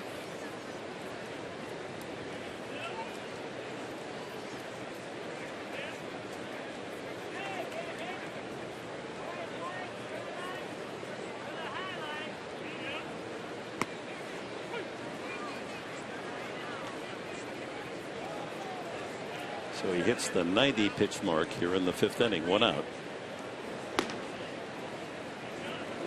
And Sepchinski, the left-hander, acquired at the trade deadline.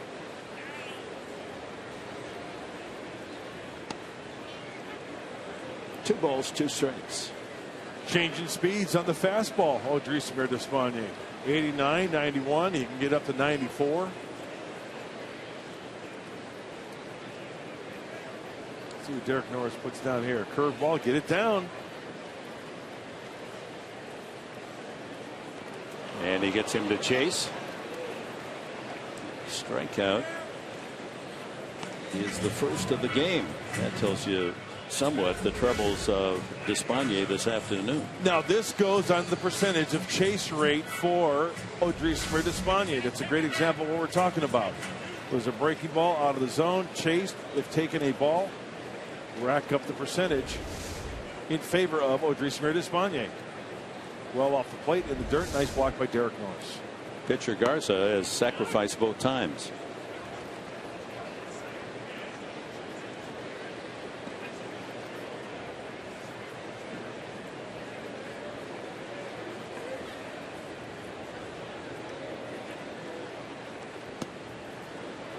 Oh, and 2.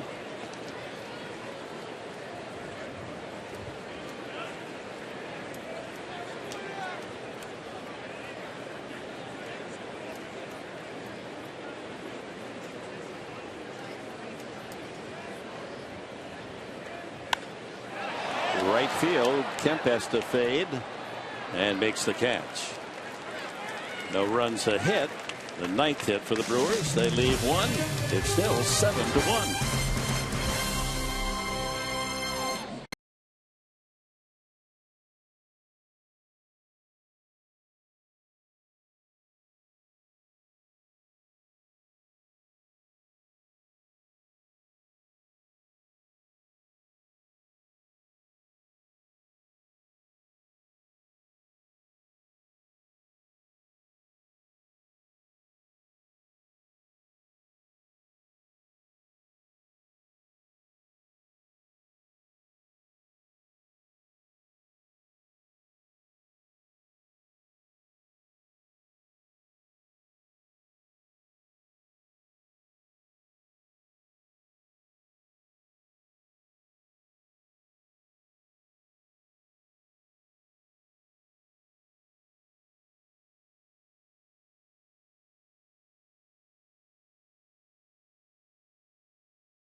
Advancing to the top of the 6th inning, the totals: Milwaukee 7 runs, 9 hits, no errors, have led 5. Padres a run. Melvin Upton's home run on 2 hits, no errors, and have stranded 2.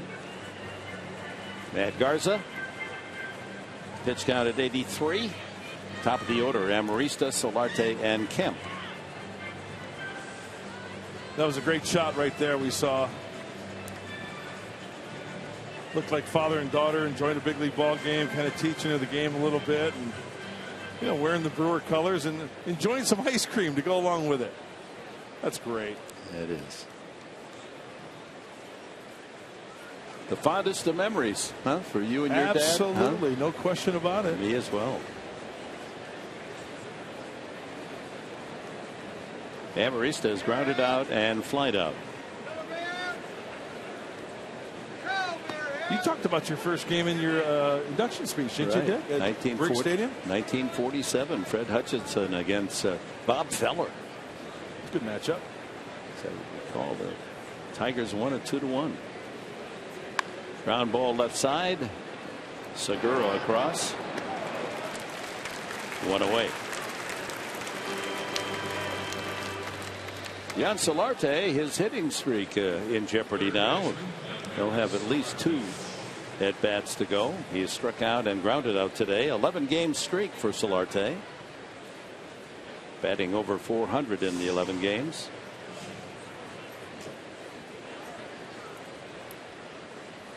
Seven extra base hits, 2 homers, 2 triples, and 3 doubles. Oh, that's a shocker. First pitch fastball into the lefty Solarte.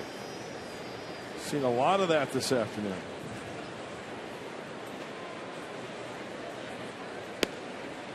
Right back, same pitch.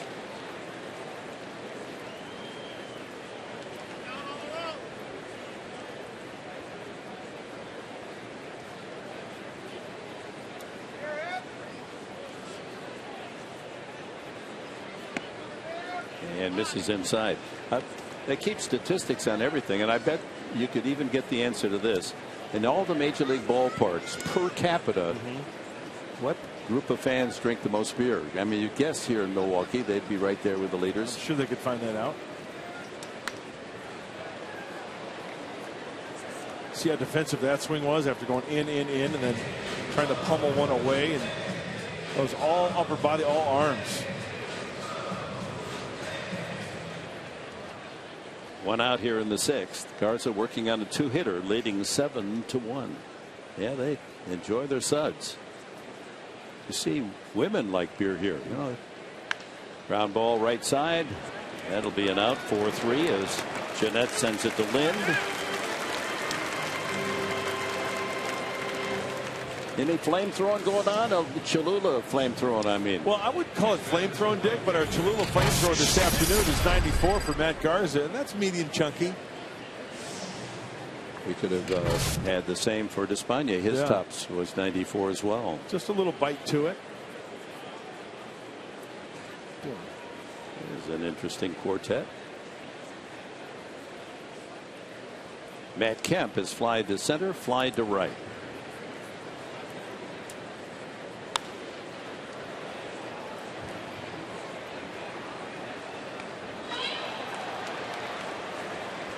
Nice catch made by that fan. Wisely brought his glove. Very Hands nice. it to a kid.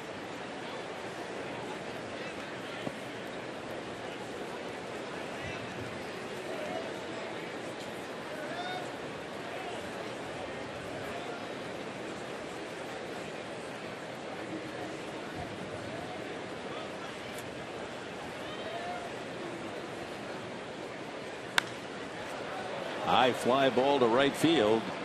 Not quite getting all of that one. Boy, it was way up there.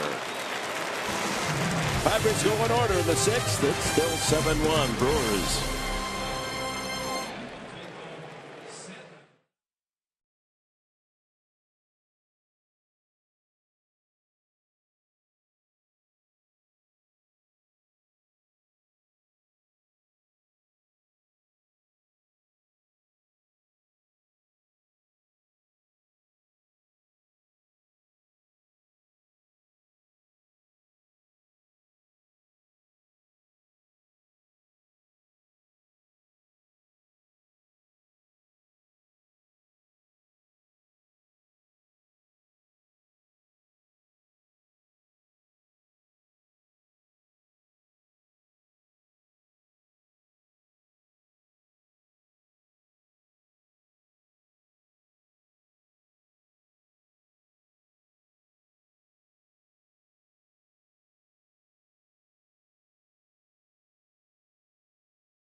All right. Thank you, Michael.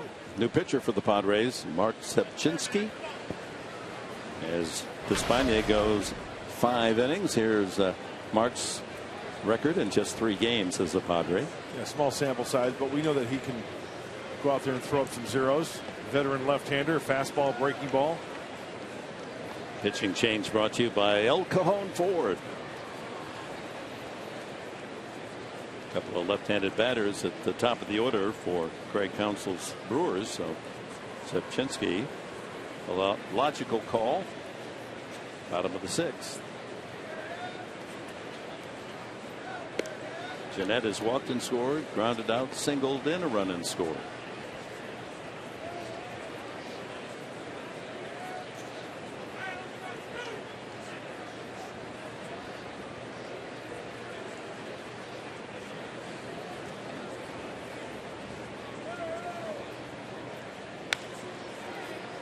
Foul ball. You know, Dick, I know in your scorebook, everybody has their own certain system. I see that you write full names, first name, last name, right? Right. I do the same for both. That's just my own little way, but ever since Marcus Zemchinski has been on the team, I just write Zep, Z-E-P. There you go. You're a good stenographer. Yeah, I'll write Jan Hervis Solarte, Yonder Alonso, Odrisamir Despaigne. I just write Zep. I do OD for Despaigne. Ground ball pulled to the right side. Amarista throws out Jeanette. And here's our National University standings today. As we check the American League Central, Kansas City has built a 9.5 game lead over the Twins. The Tigers having a disappointing season. The White Sox again under 500. And Cleveland the same. So Kansas City in a division where only Minnesota, and they're only 1 game over 500. So they're dominating. Peterson a swing and a miss. He's 0 for 2. Lined out and grounded out after he sacrificed the first time.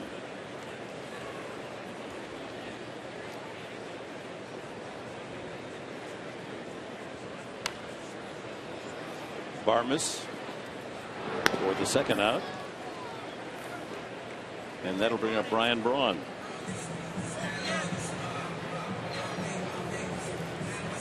Our brilliant pictures today from Milwaukee, presented in HD by Sony 4K.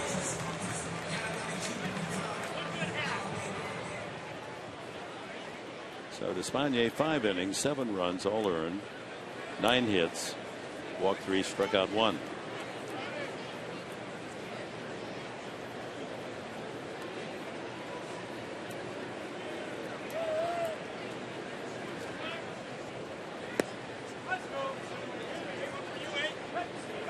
Again, there's considerable anticipation for Braun and his next home run, which should be a 250.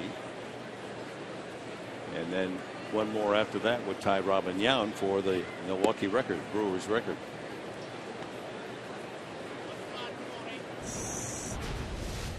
There it is. Yount with 251. Braun just 2 back. Fielder, Jenkins, and Thomas all over 200.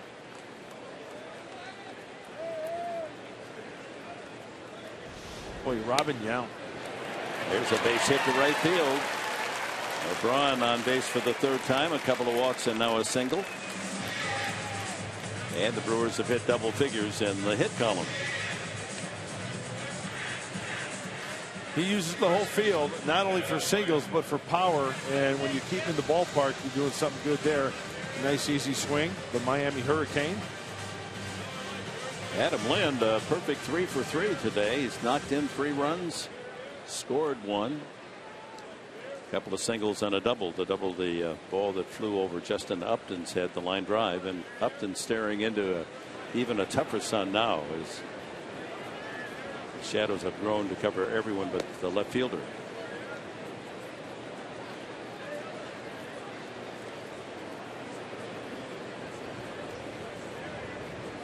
So much sun out there, it almost bleaches out the left fielder.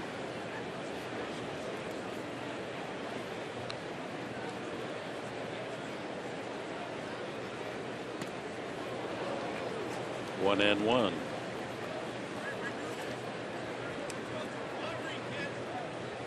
And has had a good series. Hit in every game. And a total of 7 in the 4 games.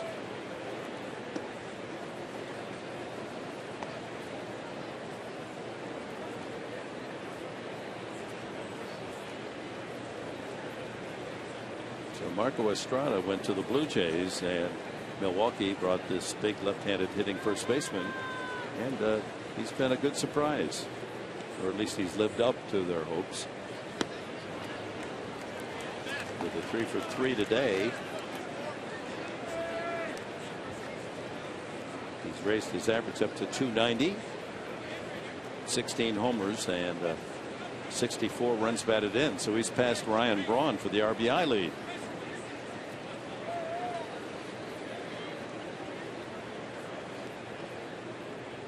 And he chases the breaking ball. First strikeout for Zepchinski. Nothing for the Brewers in the 6th.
Baseball brought to you by Sequan Casino. Play, win together in the heart of San Diego.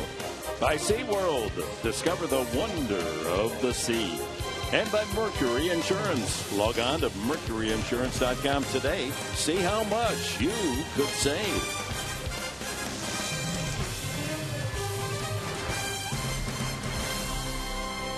Beautiful architecture. That's the Museum of Art right on the banks of Lake Michigan here in Milwaukee.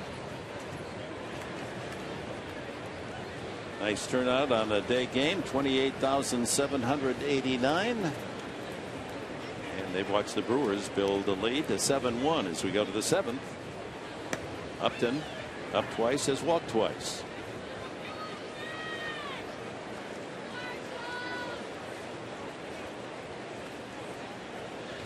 Middle 3, Upton, Wallace, and Norris here in the 7th. Padres with just 2 hits. Single by Derek Norris back in the 2nd. And Melvin Upton's home run is 3rd of the season in the 5th. And that's the 5th. And Dick, that's the frustrating thing about this game. Before I checked the numbers of Garza, had to double and triple check. There's just so many base runners. Not today. 2 hits and 2 walks. That's been it.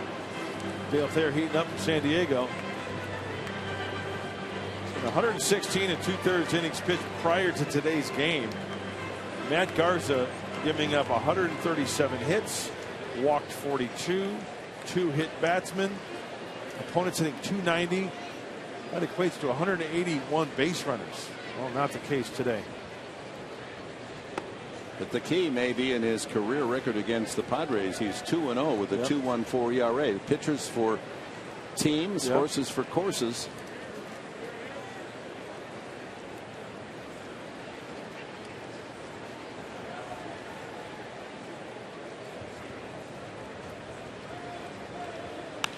That ball is hit hard deep to left field and just not enough. Upton flirts with a home run, but Davis able to make the catch a step shy of the left field wall. Well, I know you've been on pins and needles to see how our pick the stick is going today, and Sweeney's a -1, my usual 0, Button +2, Grant -2. So our leader, Chris Button, building her advantage. Boy, she can pick it. It's a long season. Sorry about that, Mud. Well, whatever. Yeah. Anyway, it's a long season. It's a long season. Yeah. Oh. Yeah. Oh, that was a Freudian Hey, slip. Chris? Who's your go-to? Who's your source? I honestly don't have a source. Yeah. Okay. No, I know you do.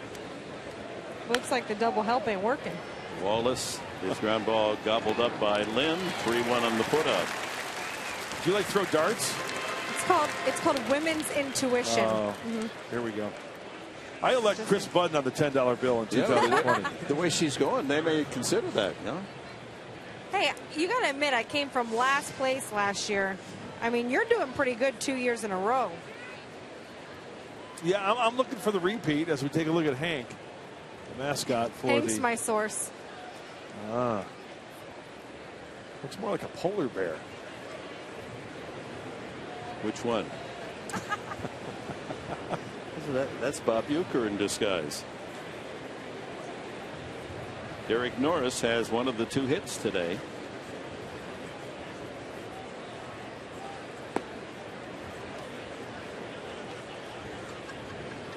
Uh, 101 pitches now for Garza.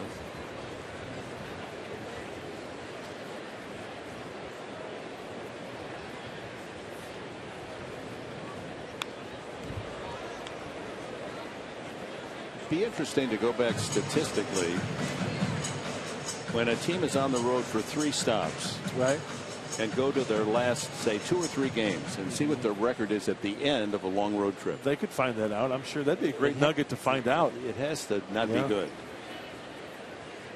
You know what? I would have to say it'd be below 500.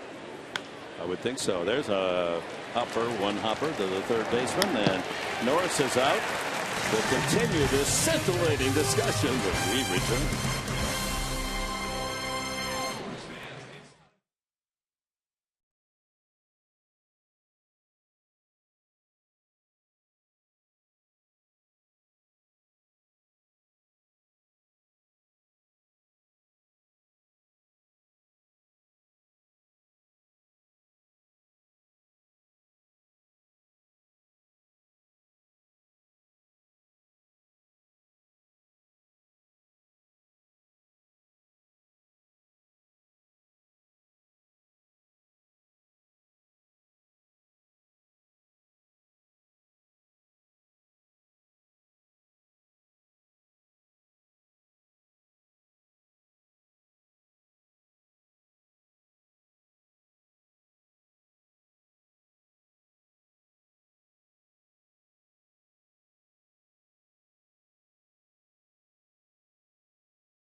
Earlier in the game, we have selected the Data Strong fan photo of the game. Tweet your strongest fan photo too. Use the hashtag #SDDataStrongFan for a chance to be featured in an upcoming broadcast brought to you by T-Mobile. Thank you, Edwin. E. Munoz, 619, representing.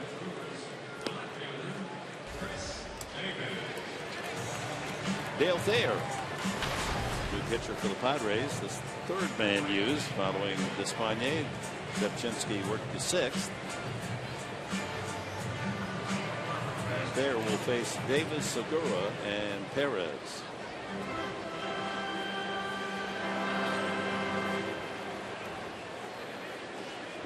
Home half of the seventh inning.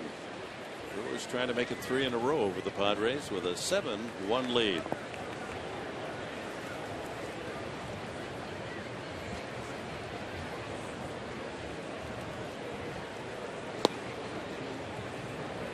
.92 on the first fastball from Thayer. Let's see if he gets it up there. 93. That's his trademark, 93.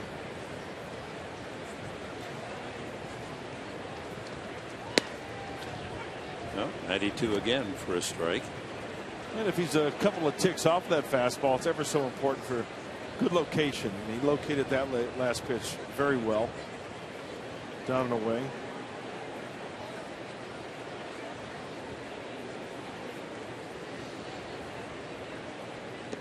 Davis, the big blow in the game, a 3-run homer back in the third. It was 1-0 at the time. And he sent one over the right field wall. Opposite field home run, his 8th of the year. Young Chris Counsell, a student under manager Murphy of the Padres. There's a base hit for Davis. 11 hits now for Milwaukee. This copyrighted telecast is presented by authority of the San Diego Padres. It may not be reproduced or retransmitted in any form, and the accounts and descriptions of this game may not be disseminated without the express written consent of the San Diego Padres. This one might be a candidate for degaussing. A couple of at-bats left. Segura. He and Peterson, the only regulars without a hit today. He is bounced to the mound, lined out, and another comebacker the last time to the pitcher.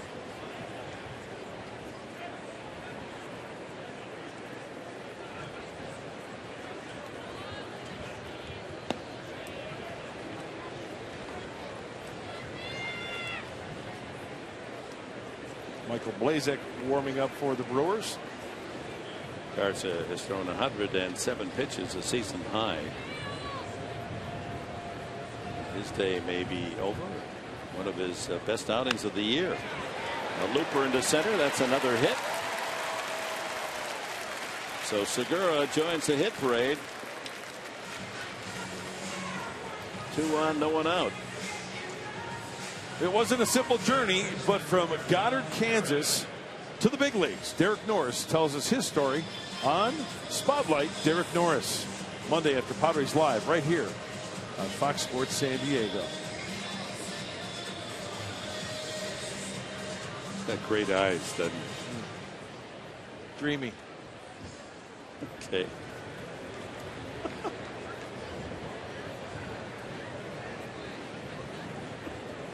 Hernan Perez. He has 2 hits. So Jeanette with 1. Peterson the only one in the lineup without a hit. Braun with 1. 2 walks and 2 runs scored. Lind with 3. Davis 2. Segura 1. Perez 2. And Maldonado 2. A total of 12.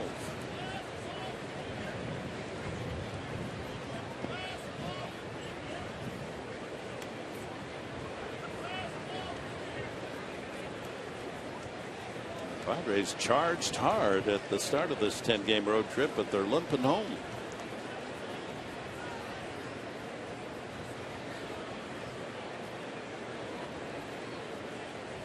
How about a double play ball right here? We haven't had any double plays, have we? No, we need some twin killings. That'll work down in the zone. Oh, Easter egg hunt. We got a scrum going on. I found my glasses, your cap, a couple of boxes of Kleenex, and an old beer cup. Infield fly rule as Amarista waits for it. One away. Maldonado. Occasional start, taking advantage of it today with a couple of singles and a strikeout.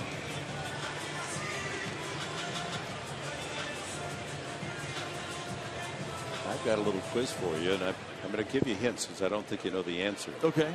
And I'll give you, let's say, five hints. I love the pop quiz. They'll be a good hints. Ball one. The category is the first time it ever happened in the sport. Okay. The category is female sports. Okay. The second clue, swimming. Okay, Diana Nyad swam from Cuba to Florida. So that's a good guess. Very good guess. She swam the English Channel. It is swimming the English Channel. Now you got two to get the name of the person that was the first ever to swim the channel. High fly ball, Maldonado. Melvin Upton has room out there in center field. Runners tag. Davis makes it to third. Segura holds it first. Two away. And Elion Herrera is going to pinch hit for Garza. Babe Dietrichson. No, she just about did everything. The golfer and a great track and field Olympian. How about Gertrude Ederle? Bingo. Really? 1926 on this date, Gertrude Ederle was the first woman to swim the English Channel from France to England. Really? A little 14.5-hour swim in those tough currents of the channel. But August, perhaps the water as warm as it gets.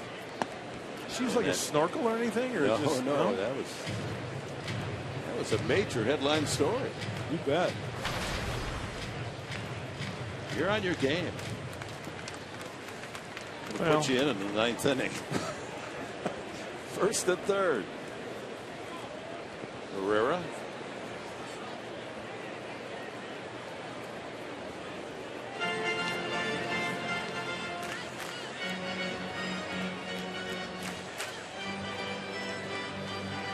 Switch hitter. Batting .214 overall. A little better from the right side than the left.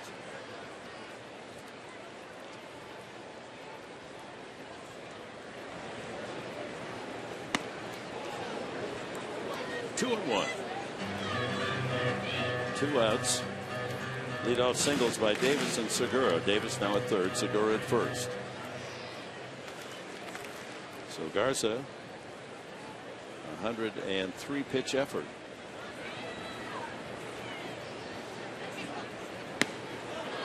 good fastball. Really tying them up. Look at those pitches.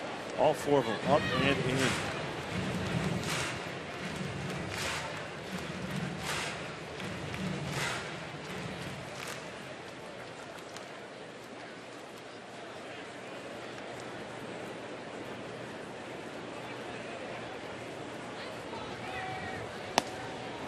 And I'll be honest with you, Professor, when you said women's swimming, that anytime anyone mentions that, Diana Nyad is the first person that comes to mind. Well, your daughter's an outstanding swimmer. I know you follow that sport. It's a great documentary on her and her quest. Like, was it 3 times from Cuba to Florida? I mean, I get nervous trying to swim the length of my pool. Yeah. Runner goes. Strike 3 called. Herrera caught looking. The Brewers lead 2, and we go to the 8th inning. It's 7-1 Milwaukee.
I hope you're still listening.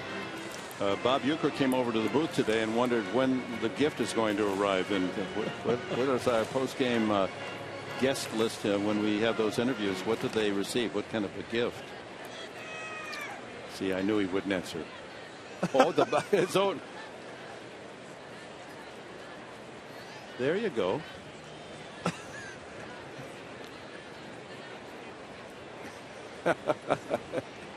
Yeah, it's got a lot of head but very little bobble. It's got a hitch in. Well, we're anxious to see you guys after this long road trip back to San Diego. So hopefully the Padres do something in this one and tee it up against the Phillies as they come to town.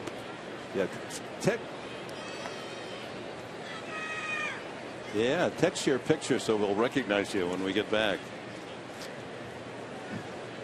So Michael Blazek comes in. Barmes leads it off. Garza, 7 innings, 1 run, 2 hits, 2 walks, and 5 strikeouts. Kevin Quackenbush throwing in the Padre pen. Apparently he'll take the hill in the bottom of this 8th inning. And a leadoff walk to Barmes.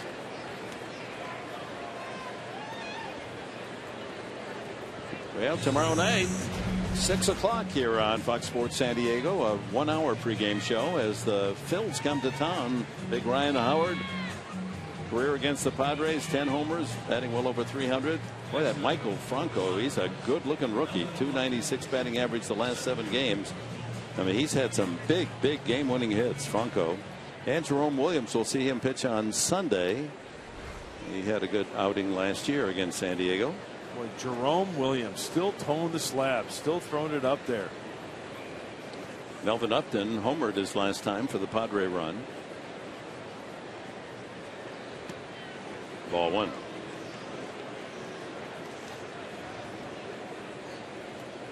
Blazek, a 5-2 record out of the pen, 44 appearances. Tough to hit, .202 batting average. And part of the news of the day is going to happen after Upton, apparently, because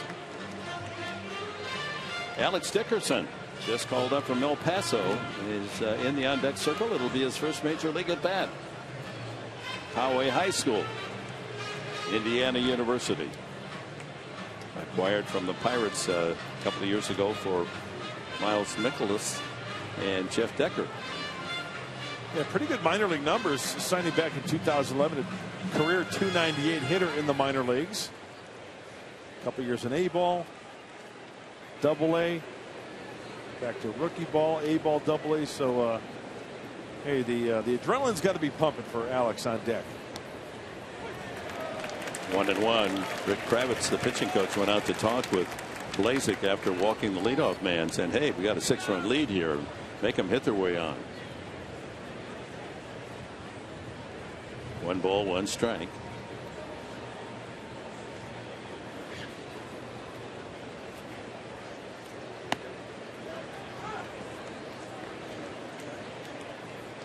Yeah, that leadoff walk often can lead to a nice offensive inning. Let's see if losing Barmes gets things going for the Padres. Time running out. They need 6 to tie.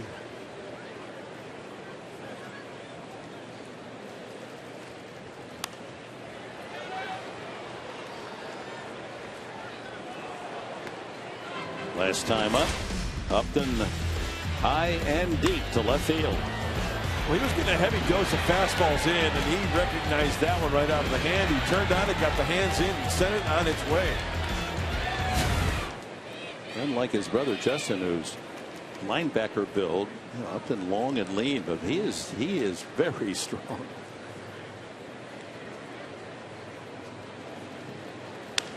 Ground ball to third, might be 2. There is 1. Back to first, not in time. Safe on the fielder's choice. Barmes erased 5-4. And here is Alex Dickerson.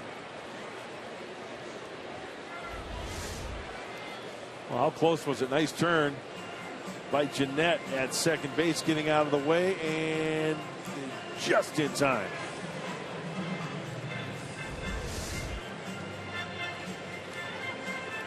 Remember the first time you appeared in a major league game? I do. I couldn't feel my legs. I couldn't spit. Very excited.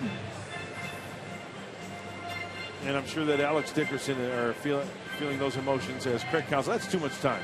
Got to go. Let's go. Come on, Craig. Wrap it up. See, the umpires right now should say no. Right? Don't you agree, Dick? Yeah, no, there should be definitely 10 seconds is plenty of time. If you don't like the call, challenge it right now. Yep. Don't go back in the living room, put your feet up, get the instant replay on, and stealing the moment from Dickerson. He's off speed in for a strike. The Padres liked his home run bat, so they acquired him from Pittsburgh for Jeff Decker and Miles Mikolas. I say come out of your shoes, swing hard, hit a home run first at bat. How sweet would that be? Well, there's the swing, 0-2.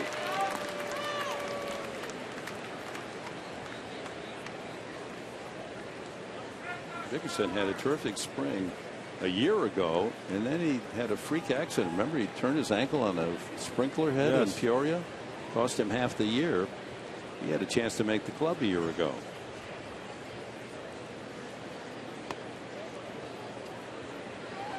One out here in the 8th inning. Brewers got 1 in the first, 3 in the third on the 3-run homer by Chris Davis. 3 more in the fourth before the Padres' Melvin Upton hit the home run. It's 7-1.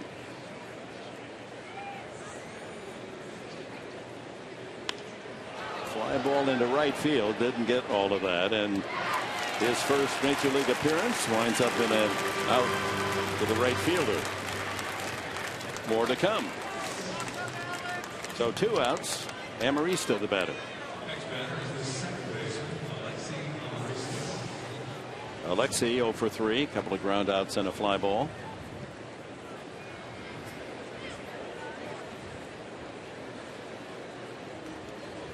The Padres opened this series with a flourish, 13-5 win, 13 hits.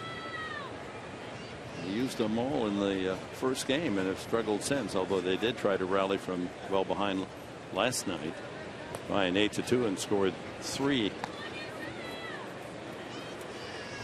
runs in the 9th inning. Had a man on, so Craig Counsell had to go to his ace closer, Francisco Rodriguez.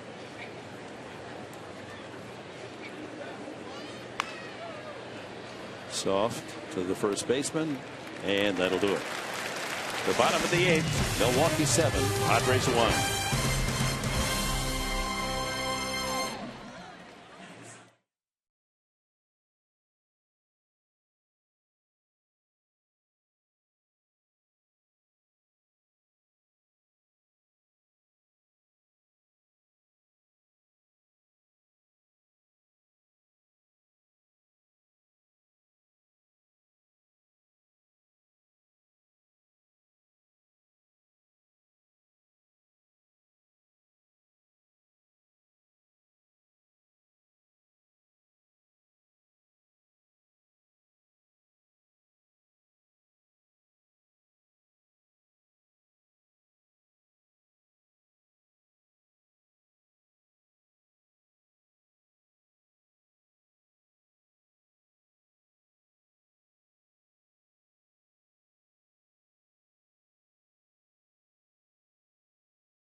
Brought to you by Jack in the Box. For limited time, try the new Portobello Mushroom Buttery Jack with melted garlic herb butter.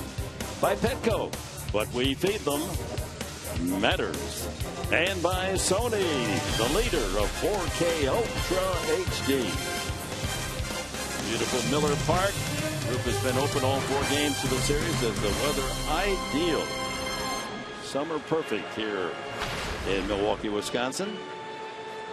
Kevin Quackenbush will work the bottom of the 8th inning. Top of the order, Jeanette, Peterson, and Braun. Well, a chance for Kevin Quackenbush to have a quick, clean inning here, trailing by 6. 7 runs and 12 hits for the Brewers. No 1 run and 2 hits for the Padres. The 1 big run on the home run by Melvin Upton.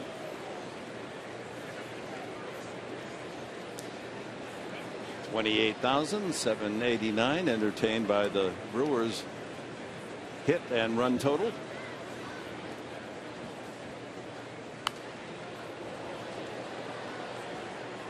Jeanette has scored a couple of runs and knocked in another. A walk, a single, and 2 groundouts.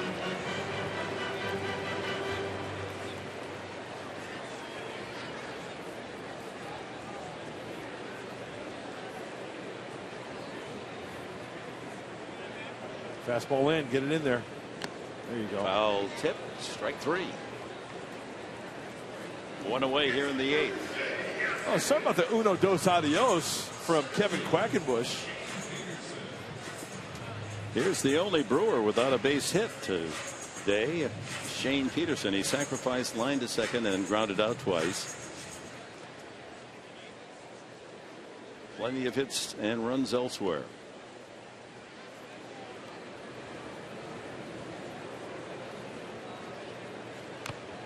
That gets Derek Norris. That kind of knocked Derek back on his heels a little bit. That last foul ball, that got him pretty good.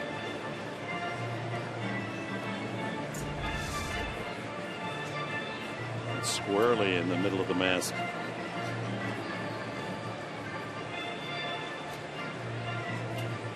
This is real time, folks.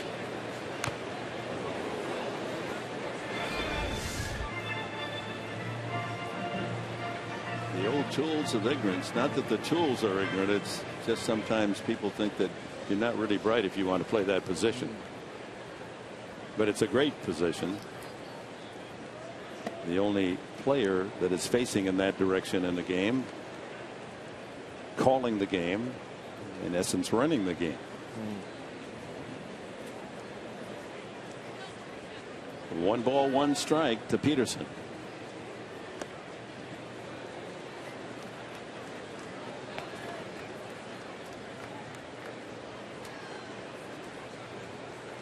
Left fielder Upton still upper body and sunshine, so it's unforgiving. That left field is a sun field for day action.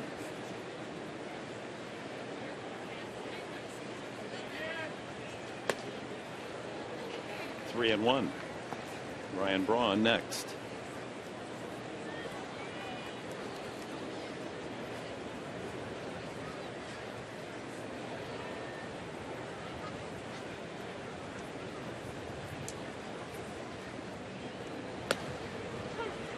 Full count.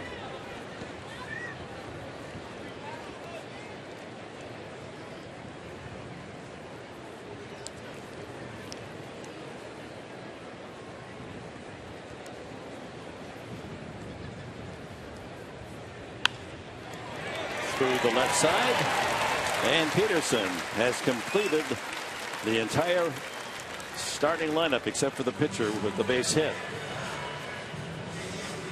Brings up Brian Braun, and our Bill Howe plays of the game authored by Adam Lynn, the cleanup hitter. First time up, looped the single to right, knocked in a run. Second time up, same kind of base hit to right field. Later scored himself, then hit that line drive over the head of Upton for a 2-run double. Struck out the last time facing the left-hander Zepchinski, but a 3-for-4 afternoon for Adam Lind. 3 RBIs plus a run scored.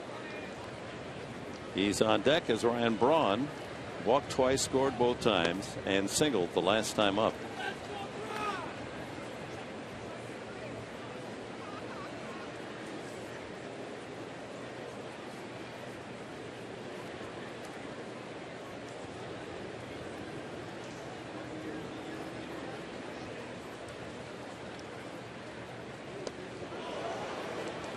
And he wants that 250th home run. Oh, yeah.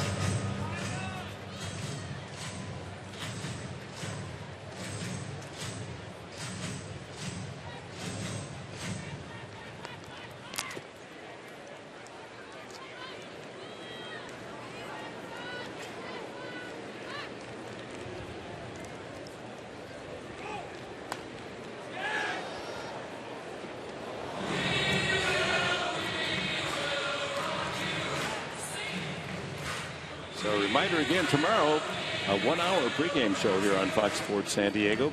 Action begins at 6 o'clock. James Shields on the mound for the Padres, 8-4 against Aaron Nola of the Phillies, 2-1. Saturday, 5 o'clock our airtime, Tyson Ross and Adam Morgan. And Sunday it'll be Cashner and Jerome Williams, a 12:30 start.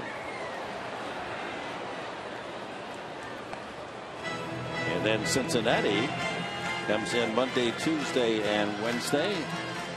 Chance to see Joey Votto, Todd Frazier, and the Reds, who have had a disappointing season.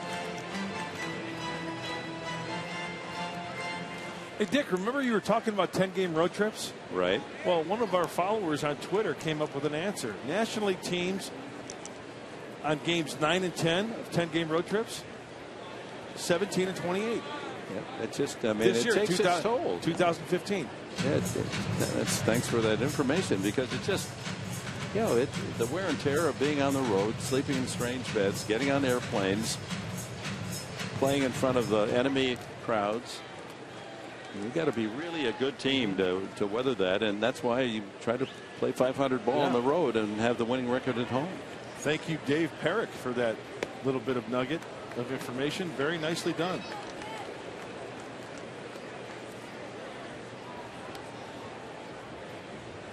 If they only had the energy of Mark Grant at the end of a trip. I mean, you're always on your toes, bouncing around. Yeah.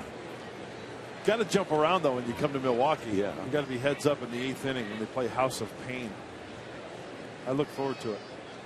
Swing and a miss. Nice. Braun unhappy with himself.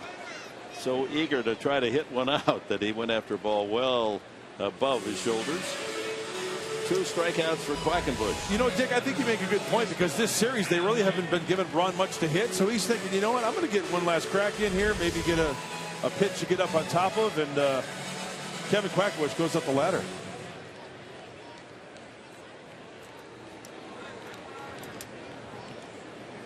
Braun in the series then finished 6 for 12, scored 6 runs. Every time they walked him, it seems he came around to score. So Lynn with a chance for a 4-hit game, as he's 3 for 4. He struck out the last time.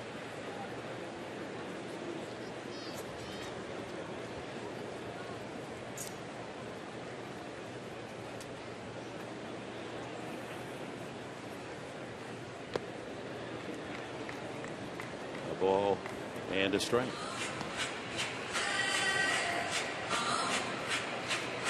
So the Toronto Blue Jays so loaded with hitters that they can give up a player like Lynn. Obviously a good bat, hitting at 290. 16 homers, 63 RBIs, 64 with 3 today. Won't bite on the high fastball.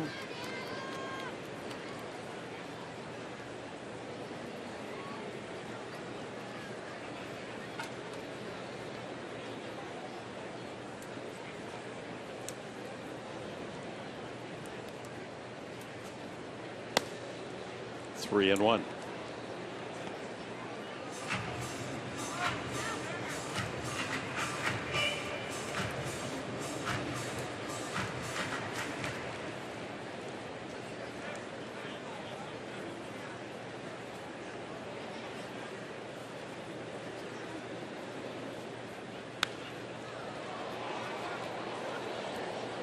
Full count to Adam Lynn. Chris Davis with a single and a 3-run homer is on deck. You know, I was just looking at the schedule, Dick, and the standings. Out of the 30 teams in Major League Baseball, guess how many have a winning record on the road? Out of 30 teams. I would say 5, 8, maybe. 8. 8? Winning record on the road. It's just, 8 teams out of 30. what do you think the biggest difference is? The drain of the road travel, or the fact you're playing on the other guy's field against the crowd? I think it's just a little bit of everything that accumulates and just goes into one. Mound feels a little different than the home mound. Yeah. Out of your element, out of your routine. Although you do have your road routines. And he walks Lind. A 2-on with 2 outs to Davis. And I've always felt, no matter the sport, a disadvantage to be on the West Coast. Yep. As when you travel back, and let's take the NFL. Chargers go to the east. They're playing at 10 in the morning, a day game. I mean, the body metabolism doesn't quite understand that. In my experience, even when you go to Europe, it's a lot easier to adjust coming back to the West Coast than going over. Can't use that as an excuse that now the 10th game of the road trip. But as you say, there are many factors that play into the obvious record. It's tough to win on the road.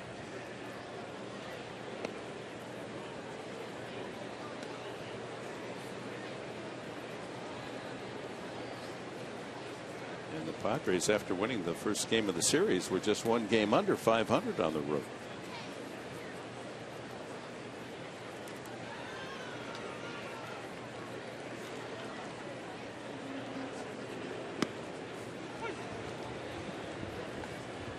One and one to Davis. You know, when I forgot to finish off the Gertrude Ederle story when she on this date swam the English Channel. Yeah. When she got out of the water, they were all screaming, hubba hubba. Honest. Were they? Deep drive to center. Watch out. Upton goes back off the wall, and that ball is gone. Off the back wall, bounced back into the field. His second 3-run homer today. How about that for an afternoon? 2 3-run shots for Chris Davis.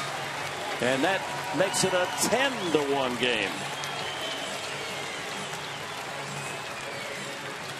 Home runs 8 and 9. Have yourself an afternoon, Chris Davis. Hanging breaky ball.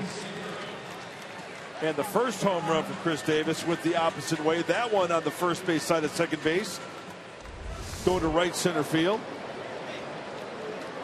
Wow. Salt in the wound. So Gene Segura says, I'm going to try to crank one out of here. Takes a big swing and a miss. It's the 3rd time in his career that Chris Davis has multi-home runs. 2 big ones with 2 men on each time. So Dick, what was the finish up on that story for Gertrude when she got out of the water? What's that? Well, all the fans that were rooting her on, they all chanted hubba hubba. Yeah. It's terrific.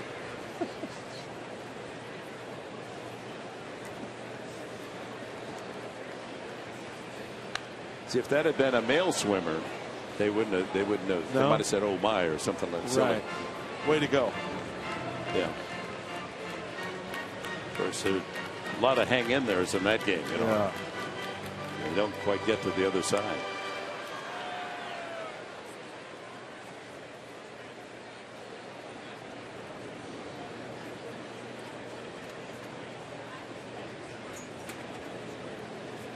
One and two. Lined. One hop Amarista from his knees, throws out Segura. And that'll do it for the Brewers in the 8th, with 3 more coming home on the Chris Davis home run.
avoid those 3 players traded away. They want him to be a regular in left field. He'd been sharing that duty with Gerardo Parra. He's got the power, and he showed it today. A pair of 3-run homers and a 6 RBI afternoon for Davis as the Brewers pounding the Padres 10-1. Oh, so frustrating. Seesaw season, seesaw road trip. Saw some battling back in New York, saw some good games in Miami, but man, the last couple frustrating for San Diego. 4-1 first half of the 10-game trip, 1-4 coming home. So the 5-5 record, and try to make some music at home at Petco. I hope you'll be out there to cheer them on.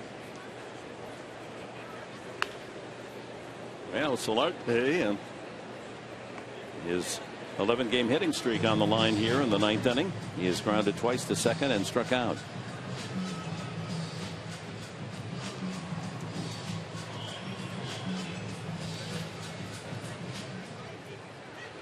Lasik in his 2nd inning of pitching gave up a walk, no damage in the 8th. Austin Hedges has a bat. Apparently he's going to hit for Kemp.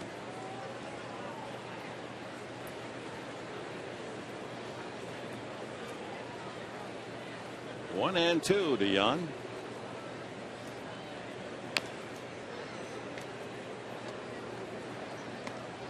Got a little to root for, so let's get behind Solarte here. Base hit and extend that hitting streak to 12. Yeah. Hey, stay tuned for Padres Live, the postgame show. After that, we're going to hear from Padres manager Pat Murphy. Like Pomerantz, Mark Sweeney going to break this one down and talk about what's going on in the National League. How about this? Well, let's get through. Segura up with it, throws him out. Good play by Gene Segura. Had to range to the second base side of the bag to take care of Solarte. So it appears that that'll be it for Solarte's 11-game hitting streak. Austin Hedges hitting for Kemp. Kemp was 0 for 3 outfield flies. Pat Murphy just giving the young catcher Hedges a chance to swing the bat here in the lopsided game.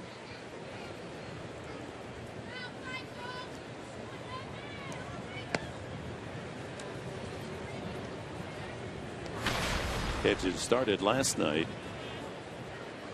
flied out and struck out twice.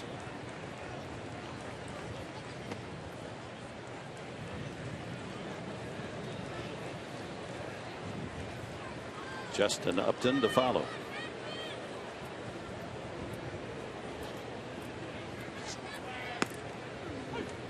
Two and one.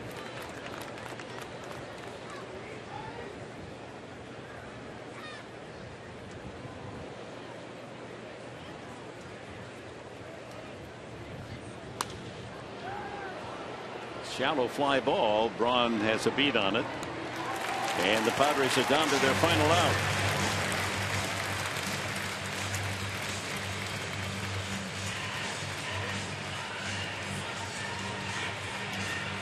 Well, this trip featured the most exciting dramatic win of the entire season for the San Diego Padres. That was the rain wind game in the 9th inning and Justin Upton's home run. That would rate high there. This one probably the worst game we've seen this season. 10-1, only 2 hits. Upton has walked twice and sent left fielder Davis to the warning path. Left field to grab his bid for extra bases last time. And ground ball to Segura. Smothers it. Throws. Gets him. A flashy end to a big 10-1 win. And mercifully, this one comes to an end as the Brewers take 3 out of 4. Here's Mike Pomerantz.